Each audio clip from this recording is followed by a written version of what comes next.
കൂടി നമ്മുടെ ചെറുകഥ എന്ന് പറയുന്നതിന്റെ ഒരു ഏരിയ ആധുനികത വരെയുള്ള എനിക്ക് ഉത്തരതയുടെ തുടക്കം വരെയുള്ള ഒരു ഘട്ടത്തിൽ വെച്ച് നമ്മൾ തൽക്കാലം നിർത്തുകയാണ്. ബാക്കിയെല്ലാം ചേർത്ത് നമുക്ക് സമകാലിക സാഹിത്യം എന്ന് പറയുന്ന ഒരു മേഖലയിൽ കൈകാര്യം ചെയ്യാൻ വിചാരിക്കുന്നു. അപ്പൊ നമ്മൾ അതിനകത്ത് 5 ഘട്ടമായിട്ടാണ് മലയാളത്തിലെ ചെറുകഥയുടെ ചരിത്രത്തിൽ പൊതുവെ നമ്മുടെ കഥയെക്കുറിച്ച് പഠിച്ചിട്ടുള്ള ആളുകൾ ധാരാളം പുസ്തകങ്ങൾ കഥയുമായി ബന്ധപ്പെട്ടുകൊണ്ട് ഇന്നലെ കഥ തീർന്ന കഥയായാലും അല്ലെങ്കിൽ ചെറുകഥ ഇന്നലെ എന്നൊക്കെ പറഞ്ഞ ധാരാളം പുസ്തകങ്ങൾ ആ മേഖലയിൽ ഉണ്ടായിട്ടുണ്ട്. മനുഷ്യരുടെ പുസ്തകവും KSK കുമാറിന്റെയും അച്യുതന്റെയും ധാരാളം പുസ്തകങ്ങൾ ആ മേഖലയിൽ ഉണ്ടായിട്ടുണ്ടെന്ന് നമുക്കറിയാം. അപ്പോൾ ആ പുസ്തകങ്ങളെ കുറിച്ചും ഒന്ന് പരിചയപ്പെടേണ്ടത് ആവശ്യമാണ്. അപ്പോൾ അതിനകത്തൊക്കെ പൊതുവായിട്ട് ഈ 5 ഘട്ടങ്ങളായി തരംതിരിക്കുന്നുണ്ട്. അതിനകത്ത് ആദ്യത്തെ 2 ഘട്ടങ്ങളെ കുറിച്ചാണ് നമ്മൾ സംസാരിച്ചത്. ക്രമേണ ഒരു 1950-കൾ തൊട്ട് ഏതാണ്ട് 90-കൾ വരെയുള്ള ഒരു 40 വർഷക്കാലത്തെ ചെറുകഥയുടെ ഒരു ചരിത്രമാണ് നമ്മൾ ഇന്ന് കൈകാര്യം ചെയ്യുന്നത്. 50-കളോടുകൂടി ഇവിടെ സജീവമാകുന്ന കാൽപ്പനികത എന്ന് പറയുന്ന പ്രസ്ഥാനം. കാൽപ്പനികത എന്ന് പറയുന്ന ഒരു പ്രസ്ഥാനം ഒരു പക്ഷെ കവിതയിലുണ്ടാക്കിയ ഒരു വലിയ പ്രഭാവം പോലൊരു പ്രഭാവം നമ്മുടെ ഫിക്ഷനിൽ അങ്ങനെ കാര്യമായിട്ട് ഉണ്ടാക്കിയിട്ടില്ല. അതായത് നമ്മുടെ ഈ പറയുന്ന ഒരു മുഖ്യധാരാ സാഹിത്യം എന്നൊക്കെ നമ്മൾ വിളിക്കുന്ന സാഹിത്യത്തിനകത്ത് പക്ഷെ അത് ജനപ്രിയ സാഹിത്യത്തിന്റെ ഒരു സമാന്തര മണ്ഡലത്തിൽ അത് വളരെ സജീവമായിരുന്നു നമുക്കറിയാം. അങ്ങനെ ഒരു സ്പ്ലിറ്റ് ഒരു പക്ഷേ ഈ പറയുന്ന ഫിക്ഷനകത്ത് മാത്രമാണ് സംഭവിച്ചത്. കവിതയിൽ അങ്ങനത്തെ സ്പ്ലിറ്റ് നമുക്ക് പൊതുവെ കാണാൻ കഴിയില്ല. അപ്പോ ചെറുകഥകളുടെ ഒരു മണ്ഡലത്തിൽ ഈ പറയുന്ന കാൽപ്പനികതയുടെ ഒരു എലമെന്റ് ഉടനീളം നമ്മുടെ കഥയിലെത്തേക്കും. അതിനൊക്കെ ശേഷം ഇതിലോ ഈ ഹരികുമാറിനെ പോലെയോ അല്ലെങ്കിൽ ഉള്ള ഒരുവിധം കഥാകാരന്മാരൊക്കെ അല്ലെങ്കിൽ നമ്മുടെ ശേഷം വരുന്ന കഥാകാരന്മാരിലൊക്കെയും ഈ ഒരു കാൽപ്പനികതയുടെ എലമെന്റ് എന്ന് പറയുന്നത് വളരെ സജീവമാണ് എന്ന് ഗൗതമൻ. അങ്ങനെ ഒരുപാട് കഥാകൃത്തുക്കൾ ആ മേഖലയിൽ ഉണ്ടായിട്ടുണ്ട്. ബഷീറടക്കമുള്ള ആളുകളുടെയൊക്കെ കഥകൾക്കകത്ത് വളരെ പ്രധാനപ്പെട്ടുള്ള ഒരു എലമെന്റ് ആയിട്ട് അതിനകത്ത് നിൽക്കുന്നുണ്ട്. പ്രസ്ഥാന സ്വഭാവത്തിൽ ചെറുകഥ എന്ന് പറയുന്ന ഈ പറയുന്ന ഏതാണ്ട് ഒരു 10 വർഷക്കാലത്താണ് വലിയൊരു പ്രഭാവം ചെലുത്തിയിട്ടുള്ളത്. അപ്പോഴേക്കും ആധുനികതയുടെ ഒരു കടന്നുവരവുകൂടി ഉണ്ടാകുന്നുണ്ട്. ആ ഒരു ഘട്ടത്തെയാണ് നമ്മളൊന്ന് ഓടിച്ചൊന്ന് പരിചയപ്പെടുന്നത്. ഞാൻ എൻ്റെ സ്ക്രീൻ ഒന്ന് ഷെയർ ചെയ്യാൻ നോക്കാം. ഇന്നത്തെ സാധാരണ ചെയ്യാറുണ്ട് കൺഫ്യൂഷൻ ഉണ്ടോന്ന് അറിയില്ല. സ്ക്രീൻ കാണുന്നുണ്ടല്ലോ നിങ്ങൾക്ക് അല്ലെ?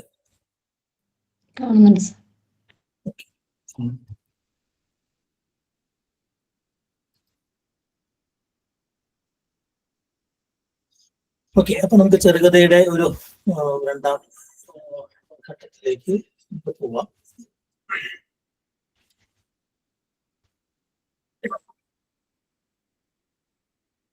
ഈ ഒരു ഘട്ടത്തിനകത്ത് പ്രധാനമായും ഞാൻ പറഞ്ഞ 2 കാലഘട്ടങ്ങളാണ് ഒരർത്ഥത്തിലുള്ളത്. ഒന്ന് കാൽപ്പനികതയുടെയും ഒന്ന് ആധുനികതാവാദത്തിന്റെയും ഒരു കാലമാണ്. അതായത് 50-60 വരെയുള്ള കാലഘട്ടം എന്ന് പറയുന്നത് കാൽപ്പനികതയുടെ ഒരു ഘട്ടമാണ്. 60-കളും 70-കളും നമ്മൾ പൊതുവെ ആധുനികതയുടെ ഒരു കാലം, ആധുനികതാവാദത്തിന്റെ ഒരു കാലം എന്ന് നമുക്ക് പറയാം. അങ്ങനെയാണ് പൊതുവെ നമ്മൾ കാണുന്നുണ്ടെങ്കിൽ കൂടിയും ഈ 60-കളും 70-കളും തമ്മിൽ കഥയുടെ മണ്ഡലത്തിൽ ഒരു ഡിഫറൻസ് കാണാൻ കഴിയും എന്നുള്ളതാണ്. കഥയുടെ മണ്ഡലത്തിൽ മാത്രമല്ല കവിതയിലും അത് സൂക്ഷ്മമായിട്ട് നമുക്ക് കാണാൻ കഴിയും. അതിനകത്ത് രാഷ്ട്രീയ ആധുനികത എന്ന് പറയുന്ന ഒരു സ്ട്രീം അതിനകത്ത് ഉണ്ടാവുന്നുണ്ട്. അത് 60-കളിലെ കഥാകാരന്മാരുടെ കഥയെ സംബന്ധിച്ചും അല്ലെങ്കിൽ ജീവിതത്തെ സംബന്ധിച്ചുള്ള കാഴ്ചപ്പാടുകളിൽ നിന്നൊക്കെ വളരെ വ്യത്യസ്തമായിട്ടുള്ള ഒരു മൂവ്മെന്റ് ആയിട്ട് ഇത് മാറുന്നുണ്ട്. അപ്പൊ ആ അർത്ഥത്തിൽ നമുക്കൊരു 3 മണ്ഡലങ്ങൾ നമുക്ക് അതിനകത്ത് പ്രമേയതലത്തിൽ നമുക്ക് കാണാൻ കഴിയും. ഒന്ന്, കഥയ്ക്കകത്ത് ഈ പറയുന്ന ആത്മനിഷ്ഠമായ ആഖ്യാനങ്ങൾ ഉണ്ടാവുന്നുണ്ട്. വൈകാരിക അനുഭവങ്ങളെ പങ്കുവയ്ക്കുക, വളരെ ആത്മനിഷ്ഠമായ ഒരു സംഗതി ഉണ്ടാവുക, വ്യക്തി കേന്ദ്രിതമായി തീരുക, അങ്ങനെയൊക്കെയുള്ള പ്രത്യേകതകൾ ഉള്ള ഒരു അതോടൊപ്പം തന്നെ അതിന്റെ രൂപപരമായ സംഗതിയിൽ കുറെ ശില്പഭദ്രത ആർജിക്കാനുള്ള ശ്രമം ഉണ്ടാവുക, അത് കവിതയെ അനുകരിക്കാൻ വേണ്ടി ശ്രമിക്കുക, അതിന്റെ പ്രമേയപരമായ അല്ലെങ്കിൽ അതിന്റെ സന്ദേശം പോലുള്ള സമൂഹ ഉപകാരപ്പെടുക അല്ലെങ്കിൽ സ്വദേശപരമായ ഒരു സാഹിത്യം എന്നൊക്കെ പറയുന്നതിന് തൊട്ടു മുമ്പുണ്ടായിരുന്നതിൽ നിന്ന് മാറിക്കൊണ്ട് ഒരുതരം കലാവാദം എന്ന് പറയുന്ന ഒരു സാധനം അതിനകത്ത് ഉണ്ടാവുന്നു.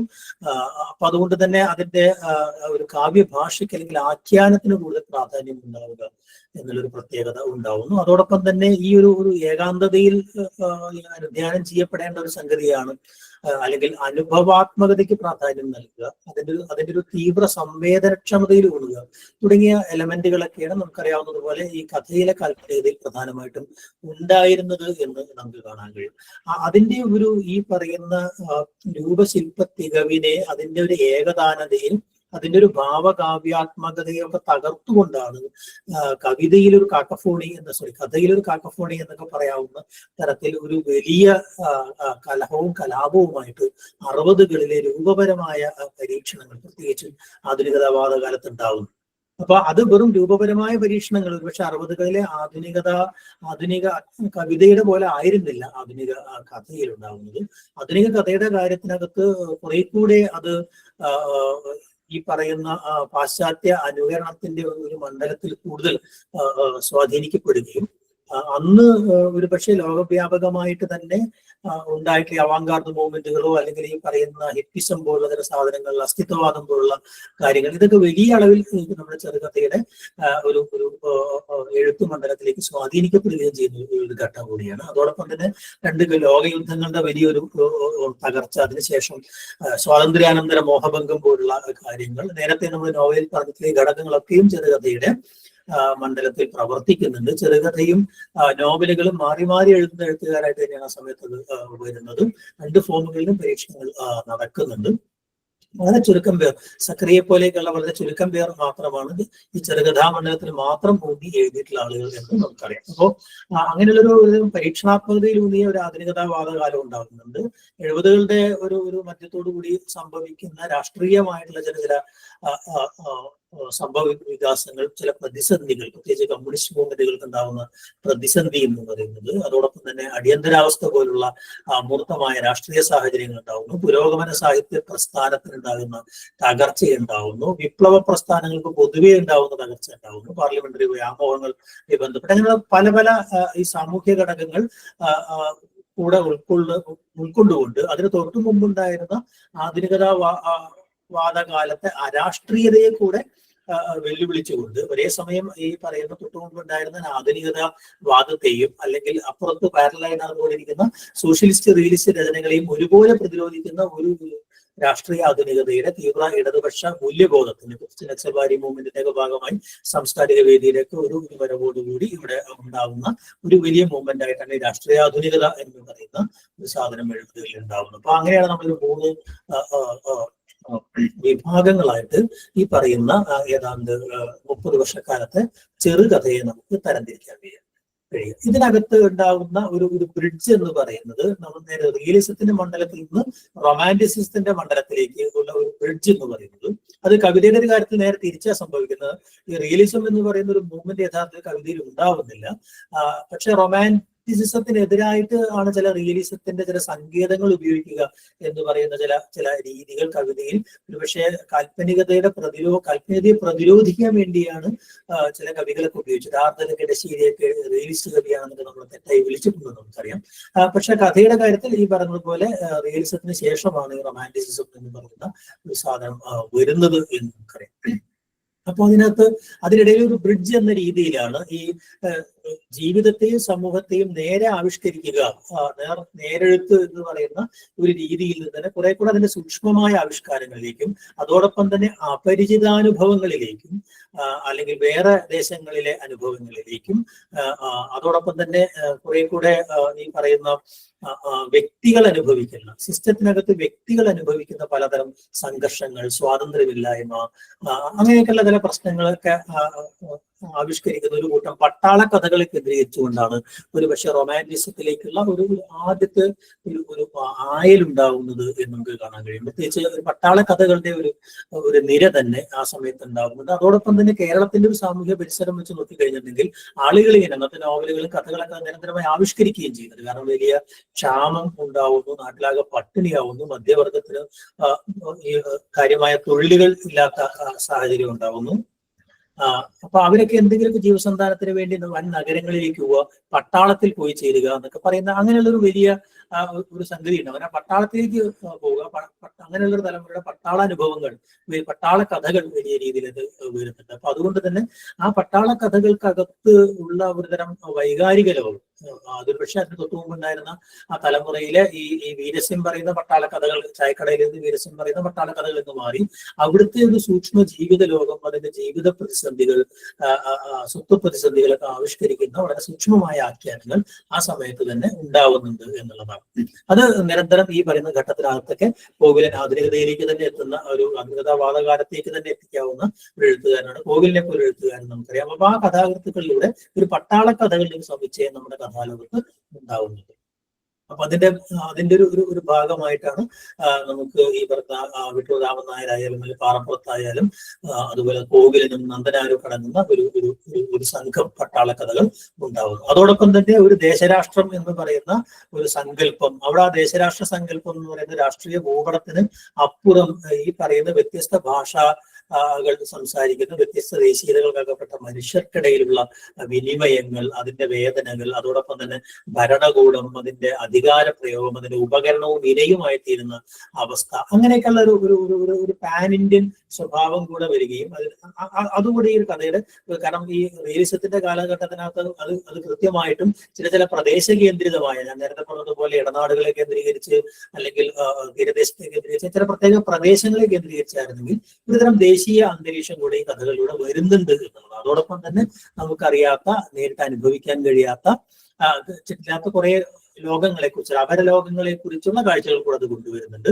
ഇത് രണ്ടു തരത്തിലാണ് മലയാള കഥയിൽ വന്നത്. ഒന്ന്, ഈ പട്ടാളക്കാരായ ആളുകൾ അവരുടെ അനുഭവങ്ങളെ ചിത്രീകരിക്കുന്ന കഥകൾ ഉണ്ടാവുന്നത്, പട്ടാളക്കാരുടെ കുടുംബവുമായി ബന്ധപ്പെട്ട് ഇവിടെയുള്ള ഒരു കേരളീയ സാഹചര്യത്തിൽ ഈ പറയുന്ന എന്താ പറയാ അനുഭവത്തെ അവതരിപ്പിക്കുന്ന കഥകളും ഉണ്ടാകുന്നുണ്ട്. അങ്ങനെ രണ്ട് ധാരകൾ അതിനകത്ത് കാണാൻ കഴിയും.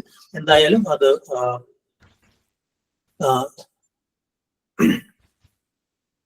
പറയുന്നത് കേൾക്കുന്നുണ്ടോ? കേൾക്കുന്നുണ്ട്. ഓക്കെ. ഓക്കെ. അപ്പൊ ഈ പട്ടാള കഥകൾക്കകത്ത് തന്നെ അത് തുടങ്ങുന്നത് വിട്ടൂർ രാമൻ നായരിലാണ്. ചില കഥകളിലൊക്കെ വിട്ടൂർ രാമൻ നായർ എന്നുള്ള കഥാസാഹിത്യ ചരിത്രം ധാരാളം എഴുതിയിരുന്നെങ്കിലും കാര്യമായി അടയാളപ്പെട്ടിട്ടില്ലാത്ത ഒരു മനുഷ്യനാണ്. അപ്പോ ഈ പറയുന്ന ഒരു പട്ടാള കഥകൾ അദ്ദേഹം കുറേയൊക്കെ എഴുതിയിട്ടുണ്ട്. അപ്പൊ അവരുടെ ജീവിതവും അതിന്റെ പ്രതീക്ഷകളും അതോടൊപ്പം തന്നെ അതിന്റെ പ്രതിസന്ധികളും നാട് വിട്ടുള്ള അവസ്ഥകളും ഇങ്ങനെയൊക്കെയുള്ള ഈ പറയുന്ന ക്ഷാമം പോലെയൊക്കെയുള്ള ചില കാര്യങ്ങൾ, അവിടെ ഉണ്ടാകുന്ന സൗഹൃദങ്ങൾ, അതോടൊപ്പം തന്നെ നാടിനെ കുറിച്ചുള്ള ഓർമ്മകൾ, ബന്ധങ്ങളൊക്കെ ഇല്ലാതായി പോകുന്നത്, ദാരിദ്ര്യം, ഇങ്ങനെയൊക്കെയുള്ള പല എലമെന്റുകളാണ് പൊതുവെ ഈ പറയുന്ന പട്ടാള കഥകളിലൊക്കെ നമുക്ക് കാണാൻ കഴിയാവുന്നത്. ഓക്കെ.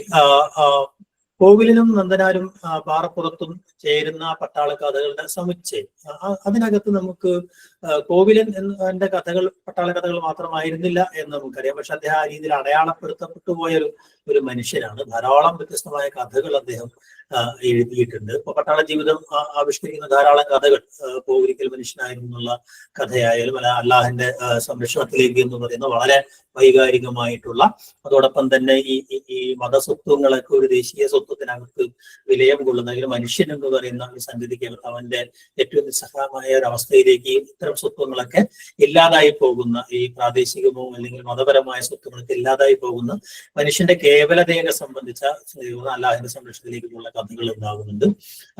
അതല്ലാതെ തന്നെ ഈ പറയുന്ന ശകുനം, ചെട്ടിപ്പൂക്കൾ അല്ലെങ്കിൽ പട്ടി പോലുള്ള കഥകൾ, ഈ ജീവിതം അനാഥമാണ് എന്ന് പറയുന്ന കഥ, അല്ലെങ്കിൽ ഒരു കഷ്ണം അസ്ഥി എന്ന് പറയുന്ന ഒരു കഥ, ഇങ്ങനെ ഈ പറയുന്ന വലിയ ജീവിത സംഘർഷങ്ങളെ, ഒരു പക്ഷേ റിയലിസത്തിന്റെ കാലത്ത് ആവിഷ്കരിച്ചിരുന്ന ജീവിത സംഘർഷങ്ങളെ കുറെ കൂടെ ആഴത്തിൽ പ്രതിഫലനാത്മകമായി അവതരിപ്പിക്കുന്ന കഥകൾ ഉണ്ടാവുന്നുണ്ട്. ഗ്രാമീണ ജീവിതത്തെ കേന്ദ്രീകരിച്ച കഥകളും അദ്ദേഹം എഴുതിയിട്ടുണ്ട്. വെറും പട്ടാള കഥകൾ എഴുതിയ ഒരാൾ മാത്രമല്ല. അതിനൊക്കെ അപ്പുറം കോവിലിന്റെ ഒരു കഥകളുടെ ഒരു ഉള്ളുറപ്പ് എന്ന് പറയുന്നത്, എഴുത്തിന്റെ ഇതുപോലുള്ളൊരു അനുഭവം എന്ന് പറയുന്നത് വളരെ പരുഷ യാഥാർത്ഥ്യങ്ങളുടെ വളരെ എല്ലുറപ്പുള്ള കഥകളാണ് അദ്ദേഹത്തിന്റെ എന്നുള്ളത്. വളരെ ശക്തമായിട്ടുള്ള കഥകളാണ് ഈ മറ്റ് കഥാകൃത്തുകളിൽ നിന്ന് വ്യത്യസ്തമായിട്ട്. ഇപ്പോൾ ഈ റിയലിസത്തിന്റെ കാലത്ത് തന്നെ വളരെ തീവ്രമായ അനുഭവങ്ങൾ അതുപോലെ തന്നെ ആവിഷ്കരിക്കുന്ന ഒട്ടും സൊഫിസ്റ്റിക്കേറ്റഡ് അല്ലാത്ത ഒരു കഥാലോകമാണ് കോവിലന്റേത് എന്ന് നമുക്കറിയാം. അത് ആ അർത്ഥത്തിലാണ് കോവിലൻ ഈ പറയുന്ന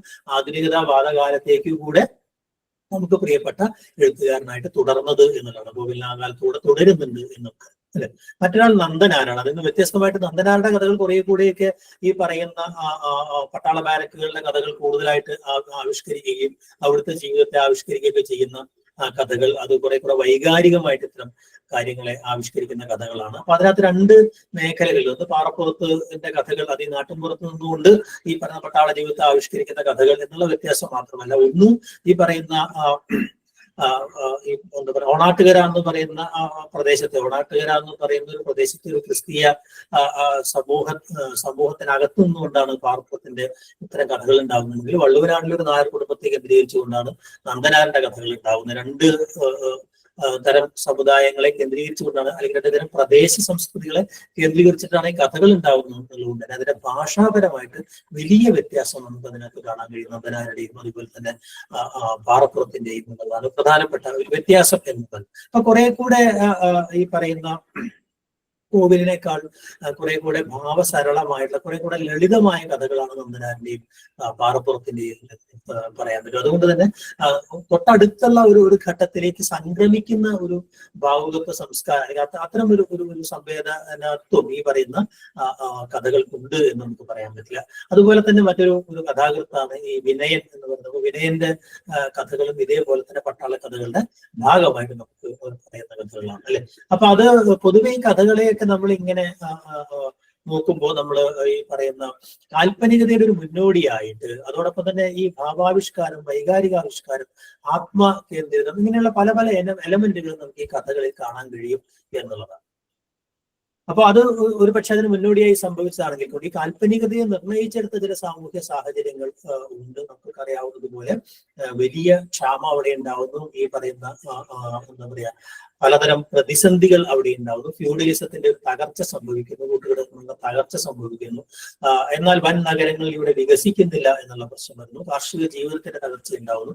വൻ നഗരങ്ങളിലേക്ക് ഉപജീവനാർത്ഥം ആളുകൾ ഈ പറയുന്ന പോലെ അഭയാർത്ഥികളായി പോകുന്നു. അവിടെ ഉണ്ടാകുന്ന പലതരം സംഘർഷങ്ങൾ, ഇത്തരം കുറെ കാര്യങ്ങൾ അവിടെ വരുന്നുണ്ട്. അതോടൊപ്പം തന്നെ തങ്ങളുടെ ഈടുവെപ്പുകളൊക്കെ പോകുന്നു എന്ന് പറയുന്നതിനുള്ള ദുഃഖം എന്ന് പറയുന്നത് ഇത് കുറെ കൂടെ വ്യക്തി കേന്ദ്രിതമാകുമ്പോൾ തന്നെ വ്യക്തികൾ തമ്മിലുള്ള സംഘർഷങ്ങൾ, കുടുംബ ബന്ധങ്ങളിലും പ്രണയബന്ധങ്ങളിലും ഒക്കെ ഉണ്ടാകുന്ന വലിയ സംഘർഷങ്ങൾ അതിനകത്ത് വരുന്നു എന്നുള്ളത് അല്ലെ. അതോടൊപ്പം തന്നെ കുറെ കൂടെ ഈ പറയുന്ന ജീവിതത്തെ അതുപോലെ പ്രതിഫലിപ്പിക്കുക, അതിനപ്പുറം ജീവിതാനുഭവങ്ങളെ അനുഭവിപ്പിക്കുക എന്ന തലത്തിലേക്ക് കുറെ കൂടെ അത് വൈകാരികതയ്ക്കും കുറെ കൂടെ അത് ഈ പറയുന്ന സംവേദനത്വത്തിനും പ്രാധാന്യം ഉണ്ടാവുകയും അങ്ങനെ കുറെ കൂടെ ഇന്ദ്രിയ സംവേദനക്ഷമമായ ആവിഷ്കാരങ്ങൾ അവിടെ ഉണ്ടാവുകയും ചെയ്യുന്നത് അല്ലെ. അങ്ങനെ കുറെ ഒരു പ്രത്യേകതകൾ ഈ ആത്മനിഷ്ഠത എന്ന് പറയുന്നത്, മാത്രമല്ല ജീവിതം എന്ന് പറയുന്ന ഒരു ദുരന്ത യാഥാർത്ഥ്യം എന്ന് പറഞ്ഞാൽ കഥകൾക്കകത്ത് മുഴുവൻ ഒരുതരം വിഷാദിയായ സന്ധ്യയെ പോലെ മൊത്തം ഈ അനുഭവതലം ജീവിതത്തിന്റെ ഒരു മൂകത എന്ന് പറയുന്ന ഒരു സംഗതി. അതുകൊണ്ട് തന്നെ ഈ പറഞ്ഞ വളരെ എക്സ്ട്രോവേർട്ടായ കഥാപാത്രങ്ങൾക്ക് പകരം ഒരു ആന്തരിക ജീവിതം നയിക്കുന്ന, തന്നിലേക്ക് തന്നെ ഉൾവലിയുന്ന ചില കഥാപാത്രങ്ങൾ, അവരുടെ വളരെ സങ്കീർണമായ മാനസിക ചലനങ്ങൾ, ഇതൊക്കെ ആവിഷ്കരിക്കുന്ന കഥകളിലേക്ക് അത് അവനവനോട് തന്നെ സംസാരിക്കുന്ന രീതിയിലുള്ള ഉത്തമ പുരുഷാഖ്യാനത്തിന്റെ കഥകളായിട്ടൊക്കെ ഈ സമയത്ത് മാറുന്നു. ഇത്തരം അന്തർമുഖത്വം തൊട്ടു മുമ്പത്തെ കാലത്തെ അപേക്ഷിച്ച് ബഹിർമുഖമായ ഒരു ഘട്ടത്തിൽ നിന്ന് മാറി ഇത്തരം അന്തർമുഖത്വം. അപ്പൊ അവർക്ക് ചുറ്റുമുള്ള സമൂഹം ക്രമേണ ചുരുങ്ങി വരുന്ന ചില വ്യക്തികൾ മാത്രമായിട്ട്, സമൂഹം ആശ റെപ്രസെന്റേഷൻ ഇല്ലാതെ ചില വ്യക്തികൾ മാത്രമായിട്ട് കടന്നു വരുന്നതാണ്. ഒരുപക്ഷെ അത് എം.ടി. വാസുദേവന്റെ കഥകളിലൊക്കെ ആണെന്നുണ്ടെങ്കിൽ അവിടെ കുടുംബമായിട്ടോ സമൂഹമായിട്ടോ ദേശമായിട്ടോ ഒരു ഈ പറയുന്ന സമൂഹ പശ്ചാത്തലം ബാക്ക്ഗ്രൗണ്ടിൽ ഇങ്ങനെ റൺ ചെയ്യുന്നതായിട്ട് ഒരു ബാക്ക്ഗ്രൗണ്ട് പ്രസൻസ് ആയിട്ട് വളരെ ശക്തമായിട്ട് ഉണ്ടാവുന്നുണ്ട്.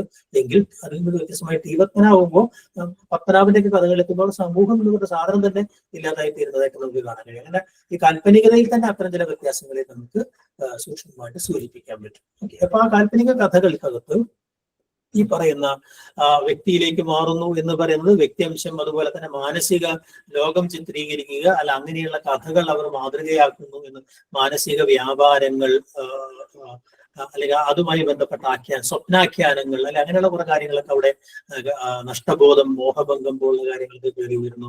ഒരുതരം ഏകാകിത എന്ന് പറയുന്ന ഒരു സാധനം, അതോടൊപ്പം തന്നെ ഈ പറയുന്ന ഏകഭാവാത്മകത എന്ന് പറയുന്ന ഒരു ലിറിക്കൽ സ്വഭാവം അതിനകത്ത് കയറി വരുന്നു. അതുപോലെ തന്നെ കഥയെ ഇങ്ങനെ ഒരുക്കിയെടുത്തുകൊണ്ട് ശില്പഭദ്രമാക്കുക എന്നുണ്ട്, കഥയെ കവിതയാക്കി മാറ്റാനുള്ള ഒരു ശ്രമം ഉണ്ടാവുന്നു. അല്ലെ ഇങ്ങനെയുള്ള കുറെ പ്രത്യേകതകളാണ് പൊതുവേ നമുക്ക് ഈ പറയുന്ന കാൽപ്പനിക ഘട്ടത്തിൽ പറയാൻ പറ്റും. പക്ഷെ ആ ഘട്ടത്തിൽ തന്നെയുള്ള എം ടി വാസുദേവൻ നായരായാലും മാധവിക്കുട്ടിയെയും ഈ പറയുന്ന ആളുകളെയൊക്കെ ആണെങ്കിലും ഈ പറയുന്ന കുറെ കൂടെ ആധുനികമായ ഒരു തലത്തിലേക്ക് കുറെ കൂടെ അവിടെ കഥകൾ പിന്നീട് വികസിക്കുന്നുണ്ട് എന്നുള്ള ഒരു യാഥാർത്ഥ്യവും.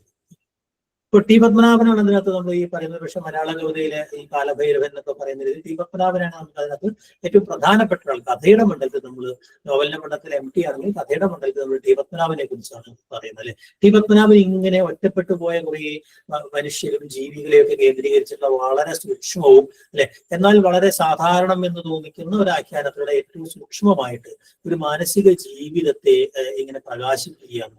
ഓരോ ഇതളായിട്ട് ഇങ്ങനെ വിടർത്തിയെടുക്കുന്നത് പോലെ ഒരു കഥയെ വിടർത്തിയെടുക്കുന്ന ഒരു ആഖ്യാന രീതി എന്ന് പറയുന്നത്. അപ്പൊ അതോടൊപ്പം തന്നെ മുറിപ്പെട്ടു പോകുന്ന അല്ലെങ്കിൽ ഈ നേരത്തെ പറഞ്ഞ ഒന്ന് പിൻവാങ്ങുന്ന മനുഷ്യരുടെ പലപ്പോഴും സാമൂഹിക യാഥാർത്ഥ്യങ്ങളായിട്ടൊക്കെ ഏറ്റുമുട്ടി ഒന്ന് പിന്മാറുന്ന അല്പം ഈ പറയുന്നത് പോലെ ആത്മാവിൽ ജീവിക്കുന്ന മനുഷ്യന്മാരുടെ ഏറ്റവും എന്താ പറയുക സൂക്ഷ്മമായിട്ടുള്ള അവരുടെ സങ്കടങ്ങൾ ആവിഷ്കരിക്കുക എന്നുള്ളതാണ് അദ്ദേഹത്തിന്റെ കഥകളുടെ ഒരു പ്രത്യേകത എന്ന് നമുക്ക് കാണാൻ കഴിയും. അദ്ദേഹത്തിന്റെ പ്രധാനപ്പെട്ട എല്ലാ കഥകൾക്കകത്തും അങ്ങനെ ഒരു ക്രാഫ്റ്റ്മാൻഷിപ്പിന്റെ ഒരു വലിയ പ്രത്യേകത അവിടെ ഉണ്ടാവും. അങ്ങനെ കാവ്യാത്മകമായ ഒരു സാധ്യത അതിനകത്ത് ഉപയോഗിക്കുന്നു.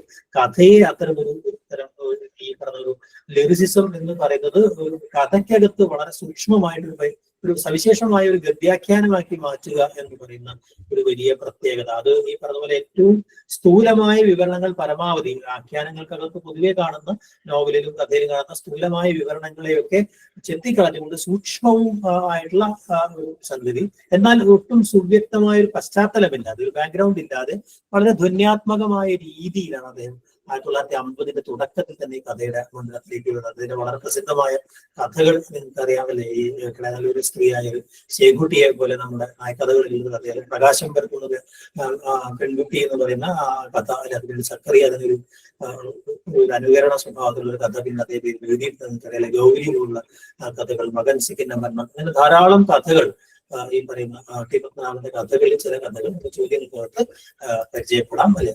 മറ്റൊന്ന് എം ടി വാസുദേവൻ നായരാണ്. വാസുദേവൻ നായർ കഥയെ കുറിച്ച് പറയുമ്പോൾ തന്നെ അദ്ദേഹം അത് പറയുന്നുണ്ട്. തന്റെ ലക്ഷ്യം എന്ന് പറയുന്നത് കവിത പോലെ പൂർണ്ണതയിൽ എത്തിക്കാവുന്ന അല്ലെങ്കിൽ പൂർണ്ണതയെത്താൻ സാധ്യതയുള്ളൊരു സാഹിത്യ രൂപമാണ് കഥ എന്ന് പറഞ്ഞയാളാണ് എം ടി. അപ്പൊ കവിത പോലെ ആക്കുക എന്നായിരുന്നു അദ്ദേഹത്തിന്റെ ഒരു പ്രധാനപ്പെട്ട ശ്രമം എന്ന് പറയുന്നത് അല്ലെ. എന്നാൽ കുറെ കൂടെ ഈ പറയുന്ന പോലെ വ്യക്തി സംഘർഷങ്ങൾ, ക്രിയാംശങ്ങൾ ഒക്കെ താരതമ്യേന ടി പത്മനാഭനിലേക്കാൾ അല്ലെങ്കിൽ ഒരു സമൂഹത്തിന്റെ പശ്ചാത്തല സാന്നിധ്യമെങ്കിലും ഈ പറയുന്ന എം ടിയിൽ കാണാം എന്നാണ് എം ടിയുടെ കഥകൾക്ക്. കാരണം ആ ഒരു കുറെ കൂടെ മൂർത്തമാണ് അതിന്റെ അന്തരീക്ഷം എന്ന് പറയുന്നത് അല്ലെ. അത് ഈ പറയുന്ന പോലെ രണ്ട് തരത്തിലാണ് ഇത് വരുന്നത്. ഒന്ന് ഈ പറയുന്നത് പോലെ അദ്ദേഹത്തിന്റെ നോവലുകളിൽ കാണുന്നത് പോലെ തന്നെ ക്ഷയോന്മുഖമായ നായർ തറവാടുകളിലേക്ക് ഉപേക്ഷിക്കപ്പെട്ട മനുഷ്യർ, അവരുടെ പീഡിതവും നിന്ദിതവും ഒറ്റപ്പെട്ടുമായ അവസ്ഥ, അല്ലെങ്കിൽ സ്ത്രീകളിലേക്ക് മറ്റു അവസ്ഥ എന്ന് പറയുന്നത്. അതോടൊപ്പം തന്നെ ഈ പറയുന്ന അവിടെ ഉണ്ടാകുന്ന വളരെ സങ്കീർണവും വിലക്ഷണവുമായ ചില മനുഷ്യബന്ധങ്ങൾ അല്ലെ. ഇങ്ങനെയൊക്കെയുള്ള കഥകളാണ് ഈ പറയുന്ന ഒരു കൂട്ടം കഥകളെങ്കിൽ ഈ പറയുന്ന നഗരത്തിലേക്ക് ചേക്കേറുന്ന ഈ ഗ്രാമീണരുടെ ജീവിത സംഘർഷങ്ങൾ അല്ലെങ്കിൽ ഇവിടെ വളരെ സംഘർഷാത്മകമായ മനോലോകങ്ങൾ അവതരിപ്പിക്കുന്ന മറ്റൊരു വിഭാഗം കഥകൾ അദ്ദേഹത്തിന്റെ കഥകളായിട്ട് ഉണ്ട് അല്ലെ. ഈ പറയുന്ന ഇരുട്ടിന്റെ ആത്മാവ് പോലെ, കുട്ടികൾക്ക് ഓപ്പോളോ കർക്കിടകോ, അല്ലെങ്കിൽ ഷർലക്കിന് ശേഷം അദ്ദേഹത്തിന്റെ വീട് ചെറിയ ചെറിയ ഭൂകമ്പങ്ങളായാലും പെരുമഴയുടെ പിറ്റേന്നായാലും അങ്ങനെയുള്ള പിൽക്കാല കഥകളിലൂടെ നോക്കിക്കഴിഞ്ഞിട്ടുണ്ടെങ്കിൽ ഈ ഒരു വികാസം വളരെ കൃത്യമായിട്ട് നമുക്ക് അവിടെ കാണാൻ കഴിയുന്നുണ്ട്. അപ്പൊ ഒരു കഥാശില്പത്തിനകത്തുള്ള ഒരു സൂക്ഷ്മമായ ശ്രദ്ധ എന്ന് പറയുന്നത് അല്ലെ. അതോടൊപ്പം തന്നെ മനുഷ്യന്റെ നൈസർഗികമായ കാമനകൾ എന്ന് പറയുന്നത് വളരെ കൃത്യമായിട്ട് തന്റെ കഥകളിലൂടെ, ഇപ്പൊ പെരുമഴയുടെ പിറ്റേന്നുണ്ടാവും വാരിക്കുഴി പോലുള്ള കഥകളിൽ അല്ലെ, അങ്ങനെ ധാരാളം കഥകളിൽ അദ്ദേഹം ഇത്തരം ഈ പറയുന്ന എന്താ പറയാ മനുഷ്യരുടെ വളരെ റൂട്ടഡ് ആയിട്ടുള്ള ചില എന്താ പറയാ കാമനകളുടെ ചില അത്തരം ചില കഥാപാത്രങ്ങൾ അതിനകത്ത് നമുക്ക് കാണാൻ കഴിയും. അതോടൊപ്പം തന്നെ ഒരു ഒരു 3 ഡയമെൻഷനിലായിട്ട് കഥ പറയുക എന്ന് പറയുന്ന, അല്ലെങ്കിൽ അങ്ങനത്തെ അത്തരം ഒരു രീതിയും അദ്ദേഹത്തിന്റെ കഥയ്ക്കകത്ത് നമുക്ക് കാണാൻ കഴിയുന്നതാണ്. അല്ലെ, പിന്നെ മൂടുപടം പോലെയോ അല്ലെങ്കിൽ കുപ്പത്തിന്റെ താഴ്വരയെ പോലെയൊക്കെ ഒരു പാട്ട് പോലെ നമുക്ക് കേൾക്കാവുന്ന ഒരു തരത്തിലുള്ള ഒരു ഭാവഗാനം പോലെ നമുക്ക് പിന്തുടരാവുന്ന കഥകളും അദ്ദേഹത്തിൻ്റെതായിട്ടുണ്ട് എന്നുള്ളത് ഓർക്കണം. പ്രധാനപ്പെട്ട ചില കഥകൾ, കഥാപാത്രങ്ങളൊക്കെ എം.ടി കേന്ദ്രീകരിച്ച് വരിക, അല്ലെങ്കിൽ എം.ടിയുടെ കഥകളെ കുറിച്ച് നിരീക്ഷണങ്ങളാണ്. ഈ ആധുനികതയുടെ ഒപ്പം സഞ്ചരിച്ച ഒരാളാണ് മാധവിക്കുട്ടി എന്നറിയാം. മാധവിക്കുട്ടിയുടെ കഥകൾ ഈ പറഞ്ഞ പോലെ വളരെ ശ്രദ്ധേയമായ ആത്മകഥാഖ്യാനങ്ങളുടെ സ്വഭാവമുള്ള കഥകളും അല്ലാത്ത കഥകളുമായിട്ടൊക്കെ ഉള്ള കഥകളുണ്ട്. പക്ഷേ കുറെ കൂടെ തീവ്രമായ രൂപപരമായ പരീക്ഷണങ്ങൾ മാധവിക്കുട്ടി നടത്തിയിട്ടുള്ളത് നോവലിനേക്കാൾ കവിതയേക്കാൾ കഥയിലാണ് എന്ന് കാണാൻ കഴിയും.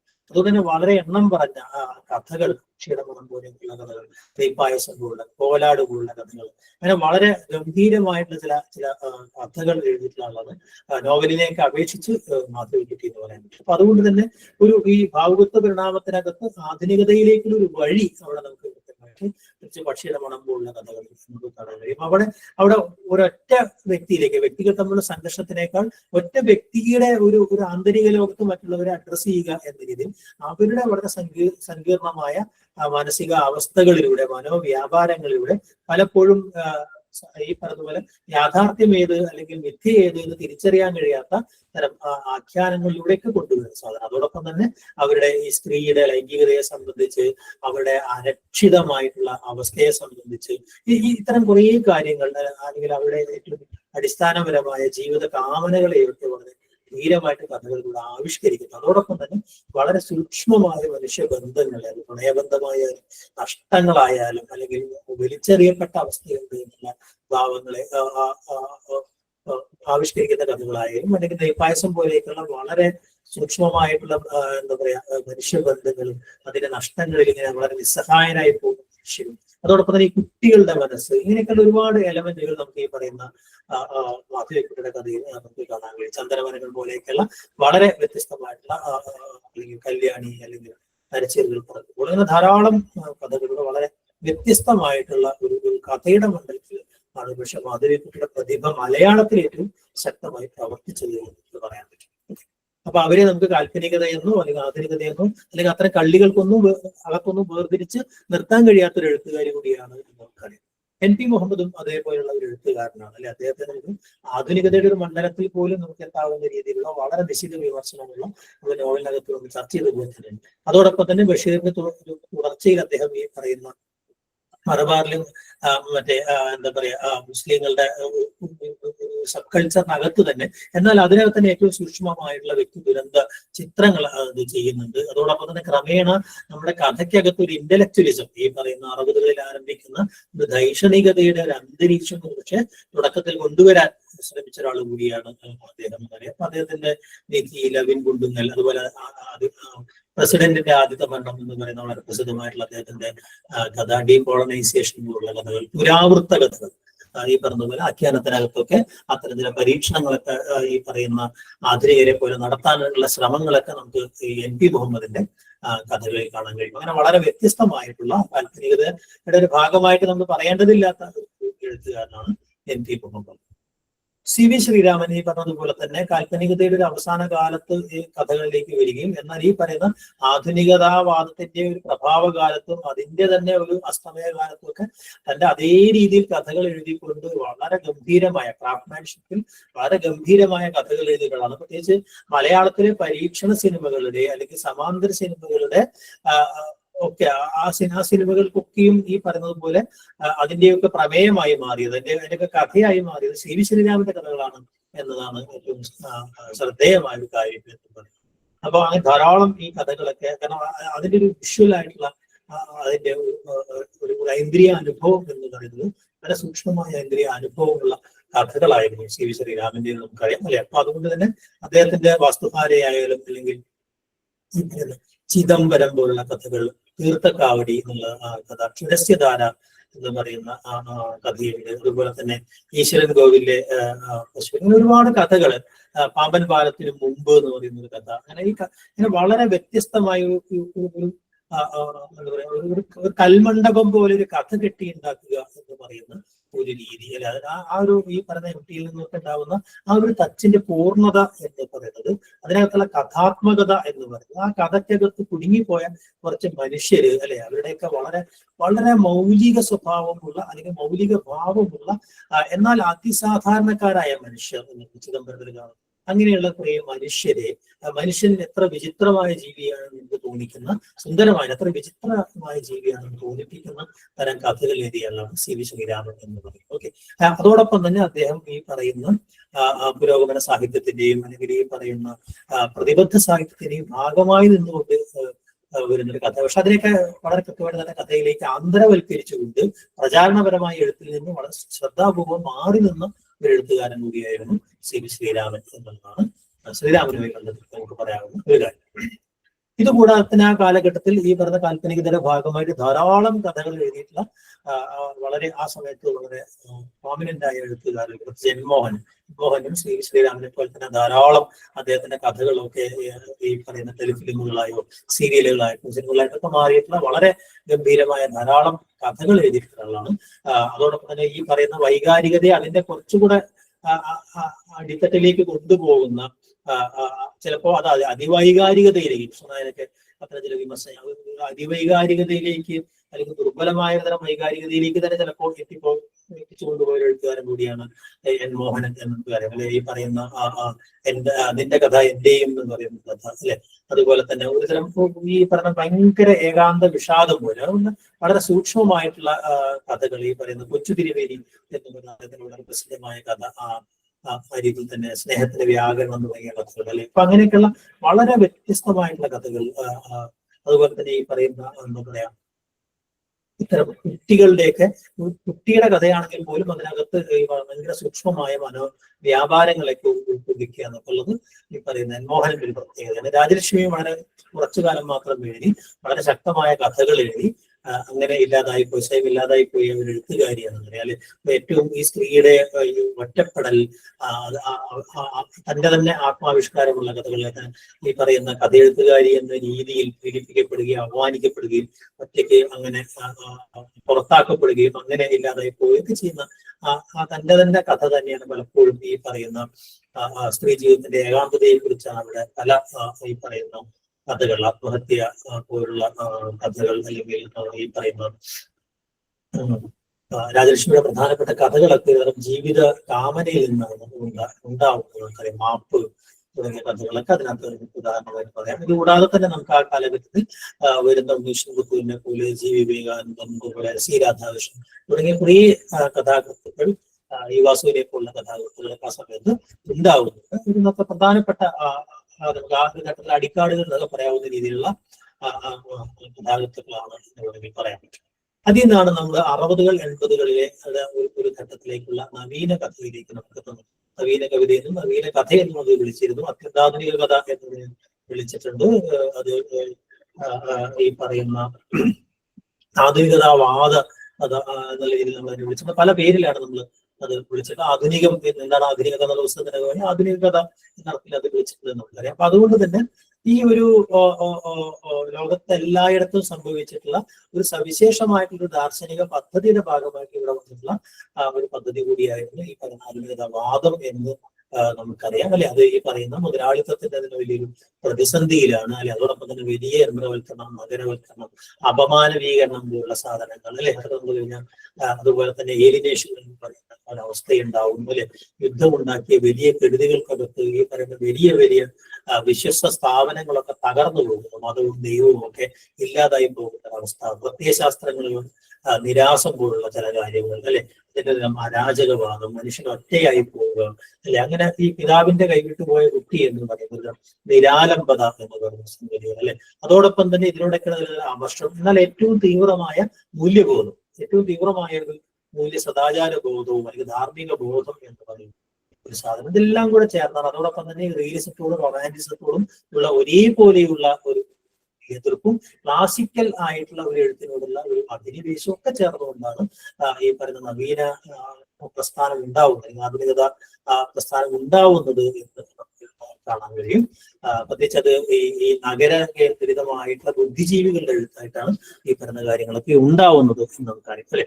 അപ്പൊ ആ രീതിയിൽ തന്നെയാണ് ആനന്ദായാലും വിജയനായാലും എം പി നാണപ്പിള്ളയായാലും സക്കറി വരെയുള്ള എഴുത്തുകാരൊക്കെ ആ മേഖലയിൽ നിന്ന് തന്നെയാണ് വരുന്നത് എന്ന്. ഇങ്ങനെയുള്ള ഈ കമ്മ്യൂണിസ്റ്റ് മന്ത്രിസഭയുടെ പരാജയം, അതുപോലെ തന്നെ അതിന്റെ കമ്മ്യൂണിസ്റ്റ് പാർട്ടിയുടെ പിളർപ്പ് പോലുള്ള കാര്യങ്ങൾ അല്ലെ, അതോടൊപ്പം തന്നെ പാർലമെന്ററി വ്യാമോഹങ്ങൾ വർദ്ധിക്കുന്നത്, ഈ പറയുന്ന പ്രവാസ ജീവിതം, ഇങ്ങനെയുള്ള ഒരുപാട് ഘടകങ്ങൾ അതിന്റെ പിറകിൽ പ്രവർത്തിച്ചിട്ടുണ്ട് എന്ന് നമുക്കറിയാം അല്ലെ. ഓക്കെ, അപ്പൊ ആ സമയത്ത് ധാരാളം പരീക്ഷണങ്ങൾ അവര് നടത്തുന്നുണ്ട് അല്ലെ, ധാരാളം രചനാപരമായ പരീക്ഷണങ്ങൾ നടത്തുന്നുണ്ട് അല്ലെ. അതോടൊപ്പം തന്നെ വ്യക്തിയുടെ ഒരുതരം സ്വാതന്ത്ര്യം, സമൂഹത്തോടുള്ള വലിയൊരു കലാപം എന്ന് പറയുന്നതിൽ, അതുകൊണ്ട് ബന്ധങ്ങളെ വൈകാരികമായ ബന്ധങ്ങൾ ഇല്ലായ്മ, ഒരുതരം ലൈംഗിക അരാജകത്വം പോലുള്ള സാധനങ്ങൾ അല്ലെ. ഈ രചനാ തന്ത്രത്തിനകത്താകട്ടെ പലതരം അലിഗരിയുടെയും അതുപോലെ തന്നെ അന്യാപദേശ കഥകൾ ഏറ്റവും കൂടുതൽ വരുന്ന സന്ദർഭത്തിലാണ് അല്ലെ. അതോടൊപ്പം തന്നെ ഭയങ്കര പ്രതീകാത്മകമായ മാജിക്കൽ റിയലിസം പോലെയുള്ള ഫാന്റസി പോലുള്ള കാര്യങ്ങളൊക്കെ വളരെ ധാരാളമായിട്ട് ഉപയോഗിക്കുക. പാരഡികൾ, പ്രത്യേകിച്ച് ഈ പട്ടത്തുള്ളടി ഇവിടെയൊക്കെ കഥകളിൽ നമുക്ക് കാണാൻ കഴിയാവുന്ന പോലെ, വിക്കിന്റെ ഒക്കെ കഥകളിൽ കാണാവുന്ന പോലെ പാരഡികളും അതുപോലെ തന്നെ മെറ്റാഫിക്ഷനും അങ്ങനെയൊക്കെയുള്ള പല പല സംഗതികൾ ഈ രചനാപരമായ പരീക്ഷണങ്ങളൊക്കെ നടത്തുകയും നാടോടി കഥകളെയൊക്കെ അനുകരിക്കാനൊക്കെയുള്ള ചില ശ്രമങ്ങൾ, ഇങ്ങനെയുള്ളതെല്ലാം ഇടകലർന്ന് വരുന്ന, അതോടൊപ്പം തന്നെ മലയാളവും ഇംഗ്ലീഷും ഒക്കെ ഇടകലർത്തിക്കൊണ്ടുള്ള ആഖ്യാനങ്ങൾ ഉപയോഗിക്കുക, അങ്ങനെയുള്ള പലതരം പരീക്ഷണങ്ങളും.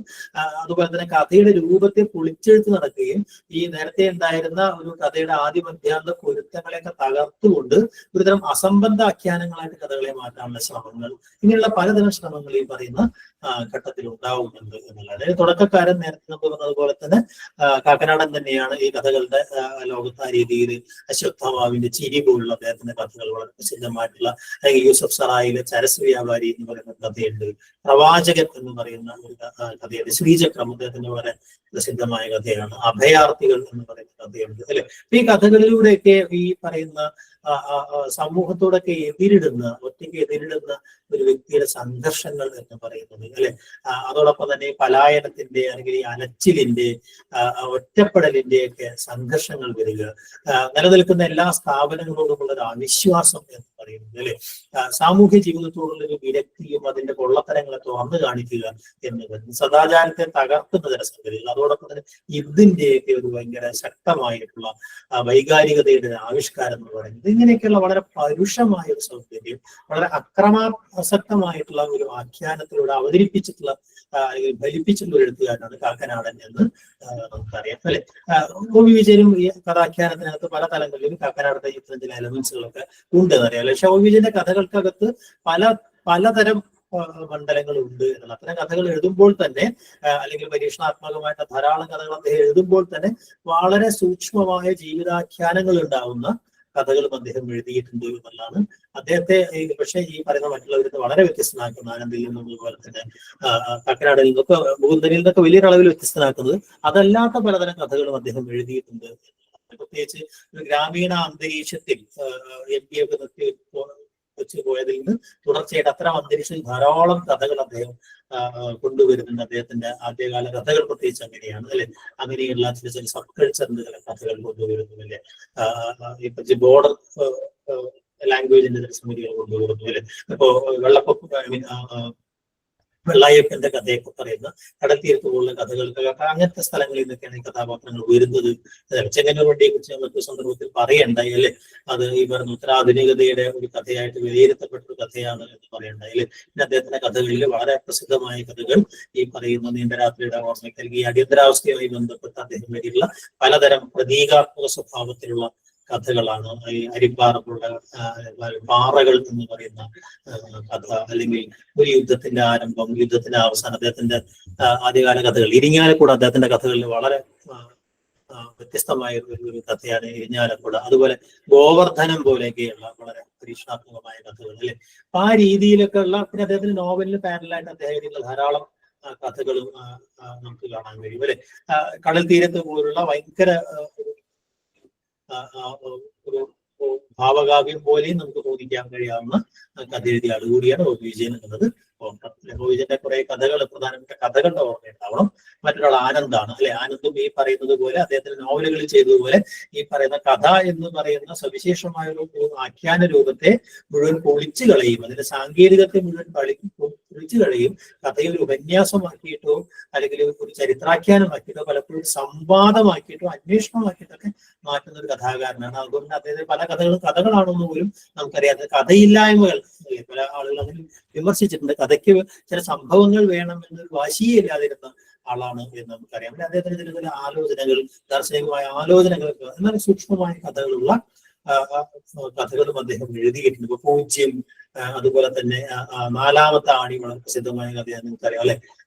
ഈ പറയുന്ന ആറാമത്തെ വീരിൽ, അതുപോലെ ഗോവർദ്ധൻ, വേലി, ഭ്രമണം തുടങ്ങിയ ധാരാളം കഥകൾ അദ്ദേഹത്തിൻ്റെതായിട്ടുണ്ട്. അപ്പൊ അങ്ങനെയൊക്കെയുള്ളൊരു ഒരു ഒരു ഒരു ഈ പറയുന്ന ആധുനിക മനുഷ്യന്റെ വലിയൊരു പരാജയ സന്ധിയെയാണ്, അല്ലെങ്കിൽ ഈ പറയുന്ന സിസ്റ്റത്തിന്റെ ഫെയിലിയറിനെയാണ് അദ്ദേഹത്തിന്റെ മനുഷ്യന്റെ ഈ മനുഷ്യകുലത്തിന് വലിയ ഫെയിലിയറിനെ പലപ്പോഴും അഭിസംബോധന ചെയ്യുന്ന കഥകൾ അദ്ദേഹത്തിന്റെ. അതോടൊപ്പം തന്നെ കഥയെ ഫിലോസഫിക്കലായി മാറ്റുക എന്ന് പറയുന്ന ഒരു അദ്ദേഹത്തിന്റെ എല്ലാ കഥാപാത്രങ്ങളും അദ്ദേഹത്തിന്റെ ഭാഷയിൽ സംസാരിക്കുക തുടങ്ങിയ പല കാര്യങ്ങളും ഈ പറയുന്ന ആനന്ദിന്റെ കഥകളിൽ നമുക്ക് പൊതുവായിട്ട് കാണാൻ കഴിയും. ഇതൊരല്പം വ്യത്യസ്തമായ ഒരു കഥാകൃത്താണ് എം പി നാരായണപിള്ള. ഭാഷ കൊണ്ട് വളരെ പരീക്ഷണാത്മകമായിട്ട് പ്രവർത്തിച്ചിട്ടുള്ള, കഥയുടെ മണ്ഡലത്തിൽ പ്രവർത്തിച്ചിട്ടുള്ള ഒരാളാണ് എം പി നാരായണപിള്ള. അദ്ദേഹത്തിന് മുരുകൻ എന്ന പാമ്പാട്ടി അല്ലെ കള്ളൻ എന്ന് പറയുന്ന ആദ്യത്തെ കഥയിൽ തന്നെ ആ ഒരു വ്യത്യാസം നമുക്ക് കാണാൻ കഴിയും. നല്ലൊരു കഥയുണ്ടാവും, പക്ഷെ അത് ഈ പറയുന്ന പോലെ വളരെ വിചിത്രമായ ജീവിത സന്ദർഭങ്ങളെയും മനുഷ്യരെയും അതിന്റെ സങ്കീർണതയൊക്കെ ആവിഷ്കരിക്കുന്നുണ്ടാവും. എന്നാൽ അതിനെ ഒരു ഫിലോസഫിക്കലായ ഒരു തലത്തിലേക്ക് നമ്മൾ എത്തിക്കുകയും പലപ്പോഴും ഭയങ്കര വിചിത്രമായിട്ടുള്ള ഒരു ലോകത്തേക്ക് നമുക്ക് എത്തിക്കുന്നതിലും കഥകൾ അവിടെ ഉണ്ട്. അതുപോലെ തന്നെ വിഷവൈദ്യൻ ആ ഒരു കഥയുണ്ട് അദ്ദേഹത്തിന്റെ, ഭഗവാൻ ശ്രീകൃഷ്ണൻ എന്നൊക്കെ പറയുന്നത്. അങ്ങനെയുള്ള പല കഥകളിലും ഈ പറയുന്ന വളരെ പരീക്ഷണാത്മകമായ രചനകൾ നടത്തിയിട്ടുള്ള ഒരാളാണ് അല്ലെ. നോവലിലും അദ്ദേഹം പരീക്ഷണം നടത്തിയിട്ടുണ്ട് എന്ന് നമുക്ക് അറിയാൻ കഴിയും. അപ്പൊ ആ രീതിയിൽ എം പി നാരായണപിള്ള കുറെ ഇന്റലക്ച്വലായ കഥകൾ, കുറെ ആ പലപ്പോഴും ഈ പറയുന്ന പട്ടത്ത് വിളയായിട്ട് അദ്ദേഹത്തിന്റെ കഥകൾ ചില ലിങ്കേജുകളൊക്കെ നമുക്ക് ഈ പിന്നീട് വരുന്ന ഘട്ടത്തിൽ വരുന്നതാണ് പട്ടത്ത് വിള. അല്ല, അദ്ദേഹത്തിന്റെ കഥകളിലെ ലിങ്കേജുകളൊക്കെ പലതരത്തിൽ നമുക്ക് കാണാൻ കഴിയും എന്നുള്ളതാണ്. അങ്ങനെ രണ്ട് തലമുറകൾക്കകത്ത് അദ്ദേഹത്തിന്റെ കഥ പ്രവർത്തിക്കുന്നുണ്ട് സാമാന്യമായിട്ട് പറയാൻ കഴിയും. ഈ ഘട്ടത്തിൽ ഉടനീളം എഴുതിയ കഥാകൃത്താണ് എം മുകുന്ദൻ. വിജയന്റെ കാലം തൊട്ട് തന്നെ കഥകൾ എഴുതിയിട്ടുള്ള ഒരാളാണ് അല്ലെ. ഈ കഥകൾ തന്നെ വളരെ വിപുലമായ ഒരു കഥാലോകമുണ്ട്. അതിനകത്ത് ഈ നേരത്തെ പറഞ്ഞതുപോലുള്ള ഒരേ രീതിയിലുള്ള കഥകളല്ല എം മുകുന്ദൻ എഴുതിയിട്ടുള്ളത് എന്നുള്ളതാണ് ഏറ്റവും പ്രധാനപ്പെട്ട ഒരു കാര്യം. അപ്പൊ അദ്ദേഹത്തിന്റെ കഥകൾക്കകത്ത് തന്നെ ഈ കൂടുതലും ഈ യഥാതഥ റിയലിസ്റ്റിക് ആയ കഥകൾ ധാരാളമായിട്ട് നമുക്ക് കാണാൻ കഴിയും. പലതരത്തിലുള്ള ഈ മറ്റേ അരഞ്ഞാണമ്മോ അങ്ങനത്തെ കഥകൾ നോക്കി കഴിഞ്ഞിട്ടുണ്ടെങ്കിൽ അല്ലെ, കള്ളൻ നായ അങ്ങനെയുള്ള കഥകളൊക്കെ നോക്കി അങ്ങനത്തെ കുറെ കഥകൾ അദ്ദേഹത്തിന്റെ ഉണ്ടാവും. അതുപോലെ തന്നെ കാൽപ്പനിക സ്വഭാവമുള്ള കഥകളും ഈ പറഞ്ഞ പോലെ ഏഴാമത്തെ പൂ അങ്ങനെ അത്തരം ചില കഥകളുണ്ടാവും. വളരെ വിഭ്രമാത്മകമായ ഭയങ്കര ചിത്രഭാഷയിലൊക്കെ സംസാരിക്കുന്ന അല്ലെ, ചിറകുള്ള തീവണ്ടി പോലുള്ള കഥകൾ, ഞാൻ പോലുള്ള കഥകൾ, അങ്ങനെയുള്ള കുറെ കഥകളും അദ്ദേഹം എഴുതിയിട്ടുണ്ട്. അപ്പൊ അങ്ങനെ അദ്ദേഹത്തിന്റെ കഥകൾ അടിസ്ഥാനപരമായി ആധുനികതയെ സംബന്ധിച്ചുകൊണ്ട് പൊതുവായി പറയുന്നത് പോലെ വലിയ ഈ സാമൂഹ്യ ദർശനങ്ങൾ അല്ലെങ്കിൽ സാമൂഹ്യമായ ഉന്നങ്ങളില്ലാതെ, അത്തരം മൂല്യങ്ങളില്ലാതെ, അത്തരം മൂല്യങ്ങളൊന്നും അഡ്രസ് ചെയ്യാതെ മറ്റൊരു തലത്തിൽ നിന്നുകൊണ്ട് ഈ കാര്യങ്ങളെ കാണുക എന്ന് പറയുന്നതും ജീവിതത്തെ കുറിച്ച് ഈ പറയുന്ന ചില ബെറ്റ ചോദ്യങ്ങൾ നിങ്ങളുണ്ട്. അപ്പൊ ജീവിതത്തെ കുറിച്ചുള്ള ചോദ്യങ്ങളാണ് അദ്ദേഹത്തിന്റെ കഥകളൊക്കെ പൊതുവായിട്ട് കാണാൻ കഴിയും. അതോടൊപ്പം തന്നെ ആഖ്യാനം കൊണ്ട് നമ്മൾ വിഭ്രമിപ്പിക്കുക എന്ന് പറയുന്ന ചില രാധരാധ മാത്രം പോലെ ഉള്ള കഥകളിലൊക്കെ, പ്രഭാതം മുതൽ പ്രഭാതം വരെയുള്ള കഥകളിലൊക്കെ ഈ പറയുന്ന പലതരം അസ്തിത്വ പ്രതിസന്ധികളൊക്കെ വളരെ സൂക്ഷ്മമായിട്ട് അവതരിപ്പിക്കുന്ന യാഥാർത്ഥ്യം ഏത് അല്ലെങ്കിൽ ഈ പറയുന്ന ഈ മിഥ്യ ഏത് എന്നൊക്കെ തിരിച്ചറിയാൻ കഴിയാത്ത അത്തരം സൂക്ഷ്മമായ ലെയറുകൾ ഉള്ള കഥകളും അദ്ദേഹത്തിന്റെ കഥകളായിട്ടുണ്ട്. ഈ ഡൽഹി നോവലിനെ ഒക്കെ പോലെ അല്ലെങ്കിൽ ഹരിദ്വാറിൽ മണിമുഴങ്ങുന്നു ആയാലും അല്ലെങ്കിൽ വീരുകളിൽ ഇങ്ങനത്തെ നോവലുകളൊക്കെ കാണുന്നത് പോലെ ഈ അസ്തിത്വവാദ ഭ്രാന്തമൂർത്തി ഈ പറയുന്ന മയക്കുമരുന്നിനൊക്കെ അടിമയായിട്ട് അല്ലെങ്കിൽ ഭൂതിനെതിരെ വളരെ ശക്തമായ ഒരു മുഖത്ത് തന്നെ പിന്നീട് അഡ്രസ് ചെയ്തിട്ടുള്ള ഒരു കാര്യം കൂടിയാണ് അല്ലെ. അപ്പൊ അത്തരം പ്രമേയങ്ങൾ വരുന്ന കഥകളും അദ്ദേഹത്തിൻ്റെതായിട്ട് ഉണ്ട്. അത്തരം കഥകൾ കൂടുതലായിട്ട് എഴുതിയ ഒരാൾ കൂടി എം മുകുന്ദനാണ് എന്ന് പറയാൻ പറ്റും. ഈ ഒരു ഗ്രൂപ്പിൽ വളരെ വ്യത്യസ്തനാണ് VK എന്ന് പറയുന്നത്. VK ഒരു പക്ഷെ നമ്മുടെ ഏറ്റവും ആദ്യകാല മണിപ്രവാള കൃതികൾ തൊട്ട് ഏറ്റവും ആധുനികമായിട്ടുള്ള അല്ലെങ്കിൽ ഇത്തരം ഗ്ലോബൽ എന്നൊക്കെ പറയാവുന്ന പല സംഗതികളെയും തന്റെ ഈ പറയുന്ന ആഖ്യാന രൂപത്തിനകത്തേക്ക് കൊണ്ടുവന്ന ഒരാളാണ്. പയ്യൻ കഥകൾ പോലുള്ള കഥകളൊക്കെ വരുമ്പോൾ ഭയങ്കര ഇന്റർനാഷണൽ എന്ന് നമുക്ക് പറയാം. മലയാള കഥയ്ക്ക് അങ്ങനത്തെ ഒരു ഇന്റർനാഷണൽ കമ്മ്യൂണിറ്റി, ഇന്റർനാഷണൽ കമ്മ്യൂൺ എന്ന് പറയുന്ന ഒരു സംഗതി, അങ്ങനത്തെ ഒരു സംഗതിയൊക്കെ പല പല രാഷ്ട്രങ്ങൾ, അംബാസഡർമാർ, രാജാക്കൾ, ഇങ്ങനെയുള്ള കുറേ സാധനങ്ങളൊക്കെ കയറി വരുന്ന ഒരു ഡൽഹി അപ്പർ ക്ലാസ് കമ്മ്യൂണിറ്റിയുടെ ജീവിതമൊക്കെ അതിനകത്ത് കടന്നു വരുന്നതായിട്ട്. അതോടൊപ്പം തന്നെ നമ്മുടെ എല്ലാ ഭരണകൂടങ്ങൾക്കകത്തും സംഭവിക്കുന്ന വലിയ വലിയ അഴിമതികളും അല്ലെങ്കിൽ അതിലേക്ക് പൊള്ളത്തരങ്ങളും ഒക്കെ രസകരമായി കളിയാക്കുന്ന അദ്ദേഹത്തിന്റെ കഥകളുണ്ട്. അതോടൊപ്പം തന്നെ ഏറ്റവും ഗ്രാമീണമായ എന്താ പറയാ, ഏറ്റവും അത്ര നൈസർഗികമായ ചിരി ആവിഷ്കരിച്ചുകൊണ്ട് സൂക്ഷ്മമായ സാംസ്കാരിക വിമർശനം നടത്തുന്ന അല്ലെ തിരുവൂരിന്റെ വിജയങ്ങളുള്ള കഥകളൊക്കെ ആ രീതിയിൽ, കവിയുടെ മരണങ്ങളുള്ള അല്ലെ. അതോടൊപ്പം തന്നെ ഈ പറയുന്ന ഒരുതരം പാരഡികളും മറ്റും എഴുതിക്കൊണ്ട് ഈ പറയുന്ന രാഷ്ട്രീയ വിമർശനം അല്ലെങ്കിൽ സാംസ്കാരിക വിമർശനമൊക്കെ നടത്തുന്ന ധാരാളം കഥകൾ, വനാഞ്ചര ടെസ്റ്റുകളുള്ള കഥകൾ, അപ്പുണ്ണിയൊക്കെ പോലെയുള്ള വളരെ സൂക്ഷ്മമായ സരളമായ കഥകൾ അദ്ദേഹം എഴുതിയിട്ടുണ്ട് നമുക്ക് കാണാൻ കഴിയും. അപ്പൊ അങ്ങനെ ഒരു ഭാഗത്ത് ഈ പറയുന്ന ഇന്ത്യൻ രാഷ്ട്രീയത്തെ അല്ലെങ്കിൽ മൊത്തം ഇന്ത്യൻ ഈ പാർലമെന്ററി രാഷ്ട്രീയത്തിന് അല്ലെങ്കിൽ നെഹ്റുവിയൻ സോഷ്യലിസത്തിനൊക്കെ സംഭവിച്ച തകർച്ചയെ വളരെ രൂക്ഷമായ പരിഹാസത്തോടും അതോടൊപ്പം തന്നെ വളരെ പ്രതിഷേധ സ്വഭാവത്തിലും വിപ്ലവ ആത്മകമായിട്ടും ഒരു കൂട്ടം കഥാകാരന്മാർ എഴുതുമ്പോൾ അതിനെയൊക്കെ വളരെ രസകരമായി സരസമായി കളിയാക്കി ഒരുതരം ആക്ഷേപഹാസ്യം സൃഷ്ടിക്കുന്ന ഒരു കുഞ്ചൻ നമ്പ്യാരുടെ രീതി അല്ലെങ്കിൽ ഒരുതരം ഒരു കൂത്തിന്റെ രീതി അദ്ദേഹം. അതോടൊപ്പം തന്നെ ഈ പറയുന്ന ക്യാരക്ടേഴ്സിനകത്ത് അല്ലെ നമ്മൾ ഈ നമ്പൂതിരി ചിത്രങ്ങൾക്ക് വേണ്ടി കഥ എഴുതുക എന്നൊക്കെ പറഞ്ഞ കാരിക്കേച്ചറുകൾ ഉണ്ടാക്കുക എന്ന് പറയുന്ന ഒരു സാധനം, സ്റ്റൈലൈസേഷൻ എന്ന് പറയും. കഥകളിയുടെയും മറ്റു തന്ത്രങ്ങൾ ഉപയോഗിച്ചുകൊണ്ട് സ്റ്റൈലൈസേഷൻ ഭാഷയ്ക്കകത്ത് കൊണ്ടുവരിക, അങ്ങനെയുള്ള നിരവധിയായ പ്രത്യേകതകൾ അദ്ദേഹത്തിന്റെ ഈ കഥാലോകത്തിനകത്ത്. അതോടൊപ്പം തന്നെ ചില പ്രത്യേക കഥാപാത്രങ്ങളെ കേന്ദ്രീകരിച്ചുകൊണ്ടുള്ള നിരന്തരമായ കഥാവലയങ്ങൾ അല്ലെ, അദ്ദേഹത്തിന്റെ ചില പ്രത്യേക കഥാപാത്രങ്ങൾ ഇങ്ങനെ നിരവധി കഥകളിലൂടെ സഞ്ചരിക്കുന്നതായിട്ട് നമുക്ക് കാണാൻ കഴിയും. മറ്റൊരു പുരത്തിൽ കുഞ്ഞബ്ദുള്ളയാണ് അല്ലെ. പുരത്തിൽ കുഞ്ഞബ്ദുള്ളയുടെ കഥകൾക്കകത്തും ഈ പറയുന്ന ഈ അദ്ദേഹത്തിന്റെ ജീവിതാനുഭവങ്ങൾ, ആശുപത്രി അനുഭവങ്ങൾ അല്ലെ, അവിടേക്ക് ഉണ്ടാകുന്നതിലും ചില മൂല്യ തകർച്ചകൾ എന്നൊക്കെ പറയുന്നത് ജീവശവങ്ങൾ പോലുള്ള കഥകൾ അല്ലെ. കത്തി എന്ന് പറയുന്ന അദ്ദേഹത്തിന്റെ വളരെ പ്രസിദ്ധമായ ഒരു കഥാരയാണ്. അപ്പൊ അങ്ങനെയുള്ള ഈ സാമൂഹ്യ സദാചാര സങ്കല്പങ്ങളെയൊക്കെ എന്താ പറയാ, അതിനൊക്കെ അപ്പുറത്തുള്ള ചില കഥകൾ എഴുതിയിട്ടുള്ള ആളാണ് ഈ പറയുന്ന സന്താന ഗോപാലം എന്ന് പറയുന്ന സ്വദേശീയ രീതിയിൽ. അങ്ങനെ ഒരു കഥയാണ് അദ്ദേഹത്തിന്റെ. അങ്ങനെ വളരെ വ്യത്യസ്ത മലമുകളിൽ അബ്ദുള്ള പ്രസിദ്ധമായ ഒരു കഥയാണ്. അങ്ങനെ ഒരുപക്ഷെ നമ്മുടെ സാമാന്യ സദാചാര ബോധത്തെയോ അല്ലെങ്കിൽ ജീവിത വീക്ഷണത്തെയൊക്കെ ഒന്ന് ചലഞ്ച് ചെയ്യുന്ന സ്വഭാവത്തിലുള്ള കഥകളും എഴുതിയിട്ടുള്ളയാളാണ് പുരത്തിൽ കുഞ്ഞബ്ദുള്ള. മറ്റൊരാൾ കഥയുടെ ലോകത്ത് പക്ഷെ ഇവരെക്കാളൊക്കെ വളരെ മികച്ച കഥകൾ എഴുതുകയും ഉത്തരാധുനിക കാലഘട്ടത്തിനകത്തും ഏറ്റവും ശക്തമായ കഥകൾ എഴുതിയിട്ടുണ്ട് സക്കറിയ എന്ന് നമുക്കറിയാം അല്ലെ. സക്കറിയയുടെ ഈ കഥകളിൽ പറഞ്ഞതുപോലെ അദ്ദേഹത്തിന്റെ കഥാപ്രപഞ്ചം നോക്കിക്കഴിഞ്ഞിട്ടുണ്ടെങ്കിൽ അത്രയേറെ വൈവിധ്യപൂർണ്ണമാണ്. പ്രമേയ തലത്തിലായാലും ആഖ്യാന തലത്തിലായാലും അല്ലെ, പലതും അനുകരണ സ്വഭാവത്തിലുള്ള കഥകളാണ് അറിയാം. അപ്പൊ അങ്ങനെ അദ്ദേഹത്തിന്റെ കഥകൾ ഒരു കഥയിൽ നിന്ന് വേറൊരു കഥയിലേക്ക് വളരെ വ്യത്യസ്തമായി, ഉദാഹരണമായിട്ട് ആർക്കറിയാൻ പോലെ ബിബ്ലിക്കലായ കഥകൾ വലിയ നിരയുണ്ട്.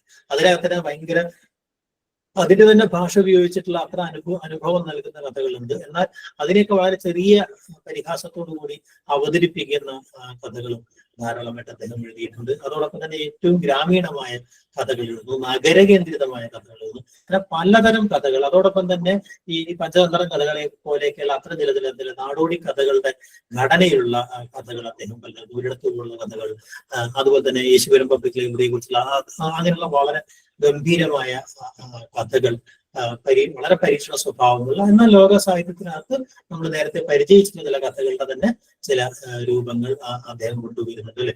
അപ്പോ അങ്ങനെയുള്ള പ്രൈസ്തലോടുള്ള കണ്ണാടി കാണുമ്പോഴും അദ്ദേഹത്തിന് വളരെ അങ്ങനെ ഒരു ഉപഹാസം എന്ന് പറയുന്ന ഒരു സാധനം, പരിഹാസം എന്നതിനേക്കാൾ ഒരു ഉപഹാസത്തിന്റെ ഒരു തലം എന്ന് പറയുന്നത്. അതോടൊപ്പം തന്നെ ഒരുതരം ഒരു സവിശേഷമായ ഒരു സബ് കൾച്ചറിനെ ഈ കഥയിൽ കൊണ്ടുവരാനുള്ള ശ്രമം, അങ്ങനെ വളരെ പ്രത്യേകതയുള്ള ഒരു കഥാലോകമാണ് സക്കറിയുടെ പറയാൻ.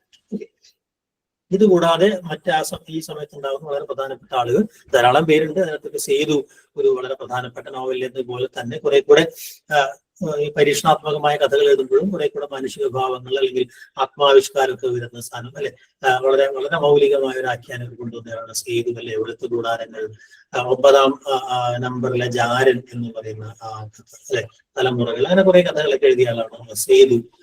പി വത്സല ഈ പറഞ്ഞതുപോലെ നോവലിൽ നിന്നതുപോലെ കഥയിലും വളരെ വ്യത്യസ്തമായ കഥകൾ എഴുതിയ തനുജയുടെ ആകാശങ്ങൾ, അല്ലെങ്കിൽ കിളിക്കൂട്, അനുപമയുടെ കാവൽക്കാരൻ, ശാരദയുടെ വീട്, അങ്ങനെ കുറെ കഥകളൊക്കെ എഴുതിയ ആളാണ് അല്ലെ. അതുപോലെ തന്നെ മുണ്ടൂർ കൃഷ്ണൻകുട്ടി, വൈശാഖൻ.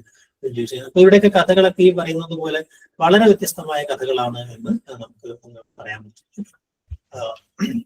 മൂന്നാമതൊരാൾക്കുള്ള കഥകളൊക്കെ അതുപോലെ തന്നെ ഈ സമയത്ത് രാഷ്ട്രീയ ആധുനികത ക്രമേണ കടന്നു വരുന്നുണ്ട്. അതുകൊണ്ട് നമുക്ക് പറഞ്ഞ് അവസാനിപ്പിക്കാം. ഈ 70കളിലൂടെ കടന്നു വരുന്നതോടുകൂടെ ഈ പറയുന്ന നക്സലൈറ്റ് മൂവ്മെന്റ് കടന്നു വരുന്നു, അതിനുണ്ടാവുന്ന പരാജയം ഉണ്ടാവുന്നു അല്ലെ, ഭരണകൂടത്തിന്റെ അറ്റമില്ലാത്ത അതിക്രമങ്ങൾ ഉണ്ടാവുന്നു, മനുഷ്യാവകാശ ലംഘനങ്ങൾ ഉണ്ടാവുന്നു അല്ലെ, ഈ പറഞ്ഞ പോലെ തടവറ മരണങ്ങൾ ഉണ്ടാവുന്നു അല്ലെ, ഇതിന്റെയൊക്കെ ഒരു പശ്ചാത്തലം അവിടെ ഉണ്ടാവുന്നുണ്ട്. അതോടൊപ്പം തന്നെ ഭരണകൂട വ്യവസ്ഥിതിയോടും പൊതു ഈ സാമൂഹ്യ വ്യവസ്ഥയോടൊക്കെയുള്ള വലിയ അതിന്റെ പ്രസ്ഥാന സ്വഭാവം, ആധിപത്യ സ്വഭാവം, അധികാരം എന്ന് പറയുന്നത് വളരെ വളരെ പ്രധാനപ്പെട്ട ഒരു പ്രമേയമായി. അധികാരം എന്ന് പറയുന്നത് ഒരു മനുഷ്യനകത്ത് തന്നെ പ്രവർത്തിക്കുന്ന ഒന്നാണ് എന്ന് പറയുന്ന ഒരു സാധനം. അത് സ്ഥാപനങ്ങൾക്കകത്ത് മാത്രമല്ല, ഇൻസ്റ്റിറ്റ്യൂഷണലൈസ് ചെയ്യപ്പെട്ട അധികാരം മാത്രമല്ല, അതല്ലാതെ തന്നെ ഏറ്റവും അടിത്തട്ടിൽ പോലും ഈ അധികാരം എങ്ങനെയാണ് പ്രവർത്തിക്കുന്നത് എന്നതൊക്കെ ഈ പറയുന്ന വട്ടത്തുള്ളവരൊക്കെ കഥകൾക്കത് വളരെ സമർത്ഥമായിട്ട് ആവിഷ്കരിച്ചിട്ടുണ്ട്. അപ്പൊ അങ്ങനെയുള്ള അതോടൊപ്പം തന്നെ ഒരു ഈ ഇടതുപക്ഷ വിമർശം എന്ന് പറയുന്നത് വരുന്ന കഥകളൊക്കെ ഈ പറയുന്ന 70കളുടെ ഈ തുടർച്ചയിൽ അതിനെ സമാന്തരമായിട്ട് തന്നെ ഓസമാസിസ്റ്റ് ചിന്തകൾ, അതുപോലെ അന്ന് ലോകത്ത് എല്ലായിടത്തും ഉണ്ടായിട്ടുള്ള ഈ അവങ്കാദ് മുന്നേറ്റങ്ങൾ ഉണ്ടാകുന്നത്, ഇത്തരം മൂവ്മെന്റുകളോടൊക്കെ ഉള്ളതിൽ അതോടൊപ്പം തന്നെ വിപ്ലവം വരും എന്നുള്ള ഒരു വലിയ പ്രതീക്ഷ, ഇതിനൊക്കെ മറികടന്നുകൊണ്ട് ഈ പറയുന്ന വിപ്ലവം ഉണ്ടാകും എന്ന് പറയുന്ന തരം ഈ പി ജയരാജന്റെ കഥകളിലെ കാണുന്നത് ഒരു പ്രതീക്ഷയുടെ തലം അല്ലെ. ഇങ്ങനെയുള്ള കഥകൾ എഴുതിയ ആളുകളാണ് ഈ പറയുന്ന എം സുകുമാരനായാലും യു പി ജയരാജായാലും പട്ടത്തുളകനായാലും പി കെ നാഥനായാലും CR പരമേശ്വരനായാലും ചില ചില കഥകളിൽ പോലും തന്നെ രാഷ്ട്രീയ ആധുനികതയുടെ സ്വഭാവം ഉണ്ട് എന്ന് പറയാൻ പറ്റും. ആ ഒരു ഘട്ടത്തിലെ കുറച്ച് എഴുത്തുകാരെ കുറിച്ച് ജസ്റ്റ് ഒന്ന് കഥാകൃത്തുക്കളെ കുറിച്ച് പരിചയപ്പെടാം അല്ലെ. അതിനകത്ത് ഏറ്റവും ആദ്യത്തെ ആളെന്ന് പറയുന്നത് അങ്ങനെ ഒരു ഇടതുപക്ഷ രാഷ്ട്രീയത്തിനകത്ത് നിന്നല്ലാതെ കഥ എഴുതിയ ഒരാളാണ് പട്ടത്തുപിള്ള എന്നറിയാം. ഒരു ഇന്റലക്ച്വൽ ആയ കഥകളാണ് അദ്ദേഹത്തിന്, പരീക്ഷണ സ്വഭാവത്തിലുള്ള കഥകളാണ് അല്ലെ. അപ്പൊ അതുകൊണ്ട് തന്നെ അതിന്റെ പല എന്താ പറയാ പരീക്ഷണങ്ങൾ, ഈ സത്യാന്വേഷണം, നട്ടെല്ലികളുടെ ജീവിതം അല്ലെ, ലോകനിഷത്ത് പോലെയൊക്കെയുള്ള വളരെ വ്യത്യസ്തമായ കഥകൾ. അതോടൊപ്പം തന്നെ അതിനകത്ത് ഈ പറയുന്ന അദ്ദേഹം നടത്തുന്ന ഭാഷാപരമായ കലാപങ്ങൾ എന്ന് പറയുന്നത് അല്ലെ. അതോടൊപ്പം തന്നെ അതിനെ ഈ പറഞ്ഞ പുരാണങ്ങളും മറ്റൊക്കെ, പുരാണവും അതുപോലത്തെ സമകാലിക ജീവിതവും അന്താരാഷ്ട്ര ലോകവും എല്ലാം ഇടകലർത്തിക്കൊണ്ടുണ്ടാവുന്ന സവിശേഷമായ ഒരു സ്ഥലത്തിന്റെ നിർമ്മാണം എന്ന് പറയുന്നത് അല്ലെ. അതുപോലെ തന്നെ കഥയുടെ ആഖ്യാനത്തെ കട്ടിമറിച്ചുകൊണ്ട് പലപ്പോഴും അതിനെ ചർച്ചകളാക്കിയിട്ട് സംവാദങ്ങളൊക്കെ മാറ്റുന്ന ഒരു പൊളിറ്റിക്കൽ ഡയലോഗിനുള്ള, അപ്പോൾ പ്രത്യേകിച്ച് പല ഈ കമ്മ്യൂണിസ്റ്റ് പാർട്ടിയുടെ പല ചരിത്ര സന്ദർഭങ്ങളിൽ നിന്നുകൊണ്ട് അത്തരം കഥാപാത്രങ്ങളെയൊക്കെ ഫേമസുള്ള ആളുകളുടെയൊക്കെ ചില അവരെയൊക്കെ പ്രതീകവൽക്കരിച്ചുകൊണ്ട് അല്ലെങ്കിൽ അവരെയൊക്കെ പരിഹസിച്ചുകൊണ്ട് ചില കഥാപാത്ര സൃഷ്ടികളൊക്കെ നടത്തിക്കൊണ്ട് ശരിയായ ചരിത്ര സന്ദർഭങ്ങളും അല്ലാത്തതൊക്കെ ഇടകലർത്തി ഉപയോഗിക്കുന്ന ഈ പറയുന്ന കമ്മ്യൂണിസ്റ്റ് വിമർശനം നടത്തുന്ന രീതി, ഇതൊക്കെ നമുക്ക് പട്ടത്തുള്ളവരുടെ കഥകളിൽ നമുക്ക് കാണാൻ കഴിയും എന്നുള്ളതാണ്. മറ്റുള്ള എം സുകുമാരനാണ്. എം സുകുമാരന്റെ കഥ ഈ പറയുന്ന പല ഘട്ടങ്ങളിലൂടെ വികസിച്ചൊരു കഥയാണ്. അങ്ങനെ രാഷ്ട്രീയ ആധുനികതയിലേക്ക് എത്തിയ ഒരു കഥാകൃത്താണ് എം സുകുമാരൻ എന്ന് അറിയാം അല്ലെ. അപ്പൊ ഈ പറയുന്ന ആധുനികതാവാദത്തിന്റെ ഘട്ടത്തിൽ നിന്ന് കുറെ കൂടെ പൊളിറ്റിക്കലാക്കി മാറ്റിയ ഒരാൾ കൂടിയാണ് സച്ചിദാനന്ദന്റെ കോട്ടിയാണ് ആധുനികതാവാദം എന്ന വിപുലമായ രാഷ്ട്രീയ സൗന്ദര്യ ഭാവുകത്വ വിച്ഛേദത്തെ രൂപപരവും ഭാവപരവുമായി ഏറ്റെടുത്ത എഴുത്തുകാരനാണ് എം സുകുമാരൻ. ലെവൽ ക്രോസ്, അല്ലെങ്കിൽ തിക്കുണ്ണി, രഥോത്സവം, നക്ഷത്രരശ്മി, അങ്ങനെ ചരിത്രഗാഥ, അങ്ങനെ കുറെ വളരെ പ്രധാനപ്പെട്ട രചനകളിലൂടെ ഈ പറയുന്ന പാർട്ടിക്കകത്ത് നിന്നുകൊണ്ട് തന്നെ ആന്തരികമായ വിമർശനങ്ങളൊക്കെ നടത്തുകയും ഒക്കെ ചെയ്യുന്ന എഴുത്തുകാരനാണ് എം സുകുമാരൻ. പട്ടത്തുളയെ പോലെ അങ്ങനെ ഒരു ഇന്റലക്ച്വൽ ആയ കഥകളല്ല എം സുകുമാരൻ്റെ എന്നുള്ളത് വളരെ ശ്രദ്ധേയമായ സംഗതിയാണ്. മറ്റൊരാൾ അതിന്റെയൊക്കെ തുടർച്ചയിൽ വന്ന അതിന്റെ ഒരു അവസാനത്തിൽ വരുന്നത് UP ജയരാജാണ്. UP ജയരാജന്റെ കഥകളാകുമ്പോൾ ശരിക്കും ഈ പറയുന്ന വിഷാദവും ഒറ്റപ്പെടലും നിരാശയും ഒക്കെ വളരെ ശക്തമാകും. എന്നാൽ തീവ്രമായ ഒരു വിപ്ലവാഭിലാഷം എന്ന് പറയുന്ന ഒരു സംഗതി ഉണ്ടാവുന്ന ഒരു എന്താ പറയാ അങ്ങനത്തെ ഒരു തീവ്ര വിപ്ലവകാരികൾ തന്നെ തുടർച്ചയായി നായകന്മാരാകുന്ന കഥകൾ എഴുതിയിട്ടുള്ള മറ്റേ കഥാകൃത്താണ് UP ജയരാജലെ നിരാശാഭരിതനായ സുഹൃത്തിന് ഒരു കത്ത് എന്ന് പറഞ്ഞ് ഞാൻ എഴുതിയ കവിത, ലവ്കിനാവിലെ പ്രതിപ്രതകൾ എന്ന് പറയുന്ന കഥ അല്ലെ. പിന്നെ അതുപോലെ തന്നെ ഈ പറയുന്ന കഥാകൃത്തുക്കളുടെ കഥകൾ അഭിനവ കഥകൾ എന്ന പേരിൽ DC ബുക്സ് പുസ്തകമാക്കിയിട്ടുണ്ട്, എനിക്കറിയാം അല്ലെ. അപ്പോ കേവലം ഈ പറയുന്ന തൊട്ടു മുമ്പുള്ള ഈ പറയുന്ന സുകുമാരനിൽ നിന്നോ അല്ലെങ്കിൽ പടത്തുകളിൽ നിന്നൊക്കെ വ്യത്യസ്തമായി ഈ അന്യാവദേശ കഥകളിലോ അല്ലെങ്കിൽ ആ രീതിയിലൊക്കെ പ്രതീകാത്മകമായിട്ട് ചിത്രീകരിക്കാതെ നേരിട്ട് ഈ പറയുന്ന കഥാസന്ദർഭങ്ങളെ അനുഭവിപ്പിക്കുന്ന കുറെ കൂടെ തീവ്ര വൈകാരികത, ഈ പറയുന്ന വിപ്ലവ വൈകാരികത പ്രകടിപ്പിക്കുന്ന കഥകൾ കൂടിയാണ് UP ജയരാജന്റേത് എന്ന് പറയാം. ഈ മൂന്ന് പേരുമാണ് ഏറ്റവും പ്രധാനപ്പെട്ട കഥാകൃത്തല്ല. ഈ ഒരു ഘട്ടത്തിൽ തന്നെ കഥകൾ എഴുതിയ ആൾ 1-2 പേരെ കൂടെ നമുക്ക് അവസാനിപ്പിക്കാം. പ്രത്യേകിച്ച് NS മാധവനും KP നിർമ്മൽകുമാറുമാണ് ഈ ഘട്ടത്തിൽ തന്നെ കഥകൾ എഴുതുകയും എന്നാൽ ഉത്തരാധുനികതയുടെ ഒരു ഘട്ടത്തിലേക്ക് അവരുടെ രണ്ടാം ഘട്ട കഥകൾ വികസിക്കുകയും ചെയ്യുന്നതാണ്. ചുളൈമേട്ടിലെ ശവങ്ങൾ എന്ന് പറയുന്ന NS മാധവന്റെ ആദ്യത്തെ കളക്ഷനും പിന്നീട് വരുന്ന അദ്ദേഹത്തിന്റെ കഥകൾ ഹിഗിറ്റ് തൊട്ടുള്ള അദ്ദേഹത്തിന്റെ കഥകളും തമ്മിൽ വലിയ വ്യത്യാസമാണ്. പക്ഷെ അന്നും ഇന്നൊക്കെ അദ്ദേഹം ഈ കഥയെ ഒരു ക്രാഫ്റ്റാക്കി കൊണ്ടുവരിക, പ്രമേയത്തെക്കാൾ അതേ കഥയുടെ ക്രാഫ്റ്റ്മാൻഷിപ്പിൽ ശ്രദ്ധിക്കുക എന്നുള്ള അദ്ദേഹത്തിന്റെ ഒരു പ്രത്യേകതയാണ് നമുക്കറിയാം. അദ്ദേഹം അങ്ങനെ ഒരു കഥയ്ക്കകത്ത് ഒരു ഈ പറഞ്ഞ പോലെ ഒരു കഥയെ അനുഭവിപ്പിക്കുക എന്ന് പറയുന്ന രീതി, ആ കഥയുടെ ഈ അനുഭവാഹ്ലാദം എന്ന് പറയുന്ന സാധനം എലമെന്റ് അദ്ദേഹം പ്രാധാന്യം നൽകി എന്നുള്ളതാണ്. അതോടൊപ്പം തന്നെ ഏറ്റവും കണ്ടംപററിയായ രാഷ്ട്രീയ സംഭവങ്ങളിലേക്ക് കഥകളിലേക്ക് കൊണ്ടുവരുന്ന മുംബൈ ആയാലും തിരുത്തായാലും തുടങ്ങിയ കഥ ഹിഗിറ്റ് പോലുള്ള കഥകൾക്കകത്തും അങ്ങനത്തെ ഒരു പൊളിറ്റിക്കൽ ആംഗിൾ തന്റെ കഥയ്ക്കകത്ത് നിരന്തരം നിലനിർത്തുകയും കൂടെ ചെയ്തിട്ടുള്ള ഒരു കഥാകൃത്താണ്. നാലാലോകം പോലുള്ള കഥകളൊക്കെ എഴുതിയ ആളാണ് NS മാധവൻ എന്ന് നമുക്കറിയാം അല്ലെ. അതിൽ നിന്നൊക്കെ വ്യത്യസ്തമായിട്ട് കുറെ വേറെ തരത്തിൽ ആധുനികതയുടെ ഒരു തരം സങ്കീർണ ആഖ്യാന ഘടനയൊക്കെ തന്റെ കഥയിലുടനീളം കൊണ്ടുവന്നയാളാണ് KP നിർമ്മൽകുമാർ. നേരത്തെ പറയുന്ന ഡയറക്റ്റ് ആയിട്ടുള്ള ഈ പൊളിറ്റിക്കൽ ആംഗിൾ താരതമ്യം കുറഞ്ഞ ഒരു എഴുത്തുകാരനാണ്. എന്നാൽ വളരെ നിശ്ചിതമായിട്ടുള്ള ക്രാഫ്റ്റ്മാൻഷിപ്പ് വളരെ ശ്രദ്ധിക്കുന്ന കഥകൾ അദ്ദേഹത്തിന്റെ ജലം എന്ന കഥയിലൂടെ അത് ഈ പറഞ്ഞ പുരസ്കാരമൊക്കെ നേടിയതാണെന്ന് നമുക്കറിയാം. അപ്പൊ ആ രീതിയിൽ എന്നാൽ വലിയ വിമർശനവും ഈ പറയുന്ന തൊട്ട് മുമ്പ് ഉള്ള ഭാവുകത്വം പിന്തുടരുന്ന ആളുകളെ സംബന്ധിച്ചിടത്തോളം അവർക്കൊന്നും ആക്സസിബിൾ അല്ലാത്ത കഥകൾ കൂടിയായിരുന്നു ഈ പറയുന്ന KP നിർമ്മൽകുമാറിൻ്റെത് എന്ന് പറയാം. അപ്പൊ അത് അവരുടെ ഒരു പരിവർത്തന ഘട്ടത്തിലാണ് നിൽക്കുന്നത്. ഈ ഘട്ടത്തിൽ തന്നെ വേറെ കഥാകൃത്തുകൾ, വേദനാദാഷ്ണക്കുള്ള കഥാകൃത്തുകൾ ഇപ്പോൾ വരുന്നുണ്ട്. അവരോടുകൂടി തന്നെ നമുക്ക് ഉത്തരാധുനികത എന്ന് പറയുന്ന ഒരു ഘട്ടത്തെ കുറിച്ച് മറ്റൊരു സന്ദർഭത്തിൽ നമുക്ക് പറയാൻ പറ്റും അല്ലെ. അപ്പോഴേക്കും ഈ കഥ ഒരു വൈവിധ്യങ്ങളുടെ ലോകത്തിലേക്ക് നമ്മൾ പോവുകയും ഈ സൂക്ഷ്മ സ്വത്വങ്ങളുടെ പുറത്തെത്തി പറഞ്ഞതുപോലെ അങ്ങനെയുള്ള പല പല സ്പേസുകളിൽ നിന്നുള്ള ദളിത് കഥകൾ, സ്ത്രീ കഥകൾ അല്ലെ, അങ്ങനെ പല മേഖലകളിൽ നിന്നുള്ള കഥകൾ ഉണ്ടാവുന്ന ഒരു കഥയുടെ ഒരു അതോടൊപ്പം തന്നെ കഥ കവറായി മാറും. ഈ പറയുന്ന കഥ എന്ന് പറയുന്ന ആഖ്യാനം ആനുകാലികങ്ങളിൽ നിന്നാണ് കഥ തുടങ്ങിയത് എന്ന് പറയണ്ടായി അല്ലെ. പിന്നീട് അത് നോവലുകൾക്ക് ഉണ്ടാകുന്ന ഒരു മേൽക്കൈയിൽ നിന്ന് മാറിക്കൊണ്ട് കഥ ഈ പറയുന്ന മാധവും ഈ വാരാന്ത പതിപ്പിലൂടെ ഈ KC നാരായണൻ തുടങ്ങി വെച്ചൊരു സംഗതിയാണ് കഥ കവർ ഫീച്ചറായി മാറുക എന്ന് പറയുന്നത്. അപ്പൊ ആ രീതിയിൽ ചില കഥകളെ 90കളുടെ ഒരു അവസാനം 90കളിൽ ഇത് ധാരാളമായിട്ട് ഇത് വരുന്നുണ്ട്. ഈ കഥകളെ കേന്ദ്രീകരിച്ച് അങ്ങനെയുള്ള ഒരു ഘട്ടമാണ് ഉത്തരാധുനിക ഒരു ഘട്ടം എന്ന് പറയുന്നത്. മറ്റൊരു സന്ദർഭത്തിൽ നമുക്ക് ചില ചോദ്യങ്ങൾ കൂടെ നമുക്ക് ഓടിച്ചു നോക്കാം അല്ലെ. കിരീടങ്ങൾ പതിക്കുമ്പോൾ എന്ന ചെറുകഥ ആരുടേതാണ് എന്നാണ് ചോദ്യം. അറിയാവോ, വളരെ പ്രസിദ്ധമായ കഥയാണ്. നമ്മുടെ കഥാകൃത്തിന്റെ കഥയെ കുറിച്ച് നമ്മൾ പറയുന്നുണ്ടായി.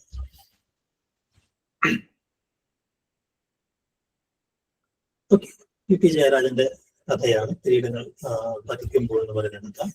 വിധേയൻ എന്ന സിനിമയ്ക്ക് ആധാരമായ സക്കറിയയുടെ കഥ ഏതാണ്? നമുക്ക് എല്ലാവർക്കും അറിയാവുന്ന ഒരു ചോദ്യമാണ് അല്ലെ. ഏതാണത്?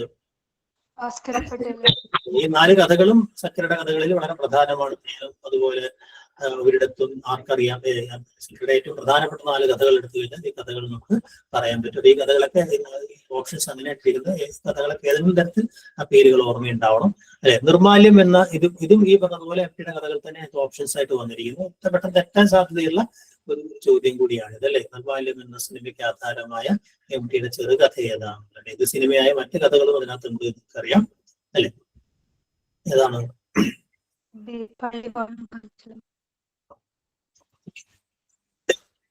പള്ളിവാളും വാൽച്ചിലമ്പും, കാൽച്ചിലമ്പും എന്ന് പറയുന്ന കഥയാണ്.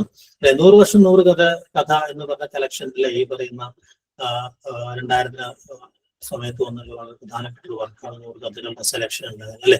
അതിൽ പഠനം എഴുതിയതാണ്, അത് എഡിറ്റ് ചെയ്തായിരുന്നു. പഠനം എഴുതിയതാരെന്നാണ് ചോദ്യം അല്ലെ. ആരാണ്? KS രവികുമാറാണ്. അതെ.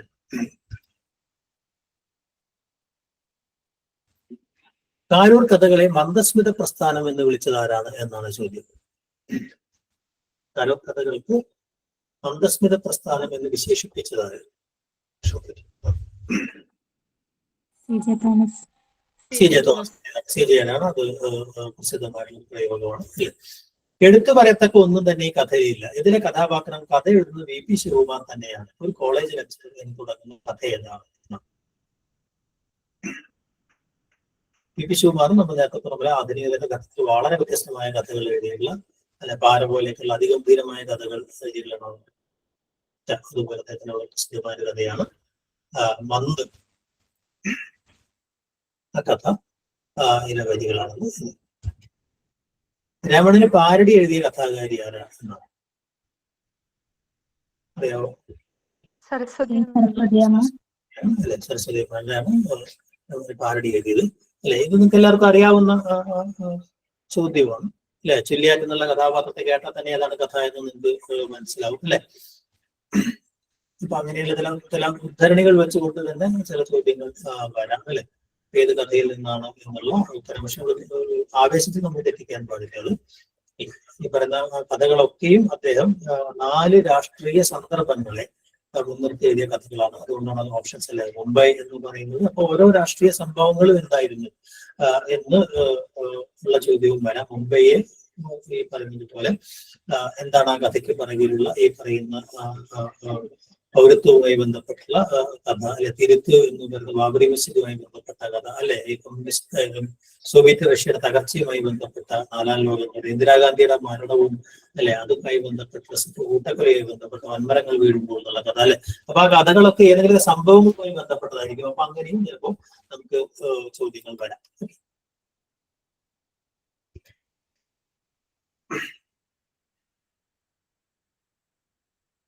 ഓക്കെ, ഇതും ഇതുപോലെ വളരെ പ്രസിദ്ധമായ ഒരു കഥയുടെ വരികളാണ് അല്ലെ. തടാകത്തിലേക്ക് ഒരു കഥയാണെന്ന് അറിയുന്നത് എല്ലാം പ്രസിദ്ധമാണ്. വേറെ വേറെ ആളുകൾ എഴുതിയതുമാണ് അല്ലെ. സാക്ഷി ആരാണ് സാക്ഷി എഴുതിയതെന്ന് അറിയാമല്ലോ?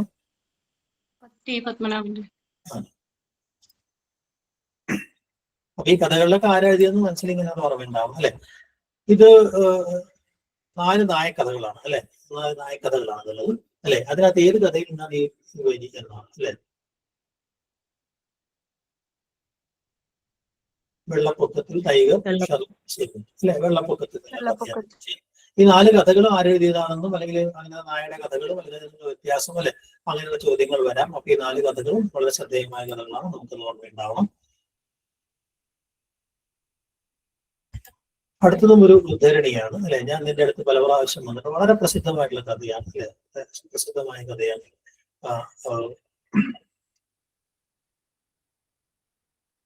പൂക്കളെ കുറിച്ചൊക്കെ പറയുന്നത് അതെ പക്ഷിയുടെ അതും വിട്ട് വളരെ പ്രസിദ്ധമായ കഥയാണ്. അതിൽ ബാക്കിയുള്ള കഥകളൊക്കെ ആരാണ് എഴുതിയതെന്ന് ഹിച്ച്കോക്കിന്റെ ഇടപെടൽ ഏതിന്റെയാണ് അല്ലെ. ചിലക്കുള്ള അതീത സ്വപ്നങ്ങൾ ആരുടെ കഥയാണ്? ചിലക്കുള്ള അതീത സ്വപ്നങ്ങൾ അതെ. അപ്പൊ അങ്ങനെയുള്ള ആ കഥകളുടെ പേരുകളോട് അതിന്റെ കൂട്ടത്തിൽ നിങ്ങൾ ഓർത്തു പോകണം.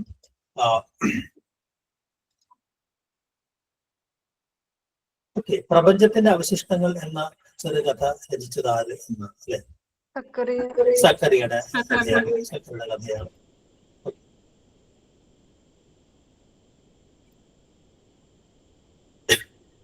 എം മുകുന്ദന് ചെറുകഥയ്ക്കുള്ള കേരള അവാർഡുമായി ബന്ധപ്പെട്ട ചില ചോദ്യങ്ങൾ വരാം അല്ലെ. അപ്പൊ ചെറുകഥയ്ക്കുള്ള കേരള സാഹിത്യ അക്കാദമി അവാർഡ് നേടിയ കൃതി ഏത് എന്നാണ് അല്ലെ.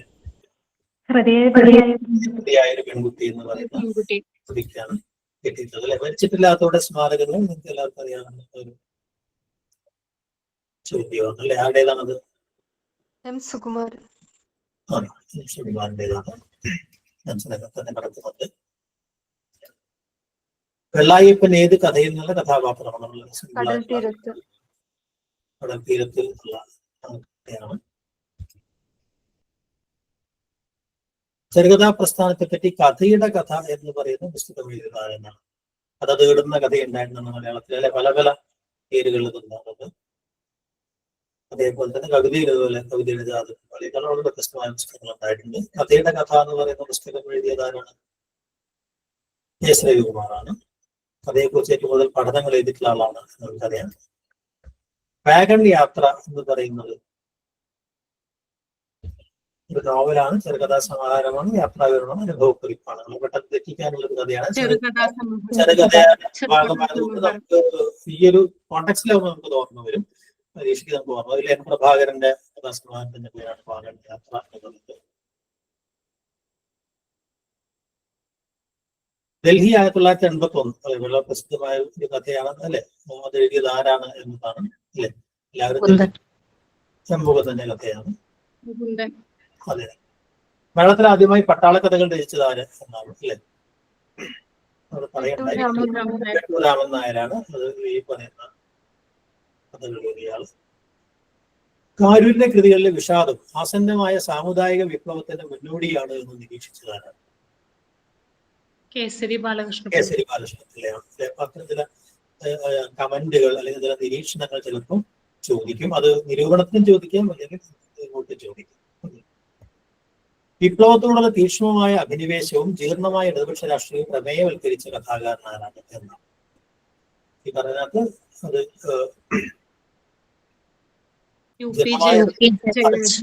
രണ്ടും ചേർന്ന് എന്ന് പറയുന്നത് ഇപ്പൊ ഈ പറഞ്ഞ വിപ്ലവത്തോടുള്ള അഭിനിവേശം ഒന്നും ഇല്ലാത്തതാണ് പട്ടത്തുള്ള എന്ന് നമുക്കറിയാം അല്ലെ.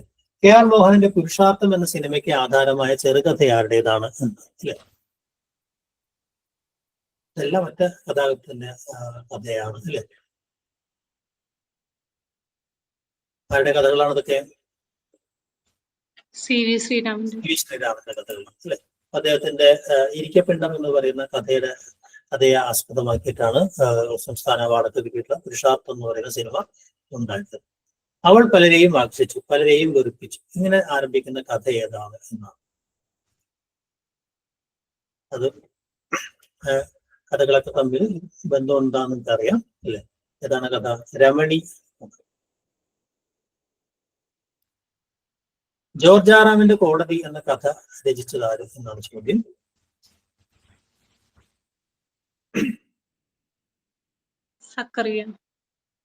എം പി നടന്നപ്പോഴുടെ കഥയാണ്. ആ പേരുകളൊക്കെ പെട്ടെന്ന് കേൾക്കുമ്പോൾ നമുക്ക് കുറച്ചുകൂടെ ഫെമിലിയർ ആയ അല്ലെങ്കിൽ അത്ര കഥ എഴുതാനുള്ള സാധ്യതയുള്ള ആള് അല്ലേ. അപ്പൊ അതുകൊണ്ട് അതൊക്കെ നമ്മളെ തെറ്റിക്കാൻ വേണ്ടി ചോദിക്കുന്ന ചോദ്യങ്ങളുടെ ഒരു സംഗതിയാണ്. പ്രേമതാപം, ആ സന്ധിയിൽ, ശിഥില ഹൃദയം, രാജകുമാരി, ഈ വണ്ടിയിൽ എന്നീ കഥകൾ എഴുതിയ കവി ആരാണ് എന്നാണ് ചോദ്യം.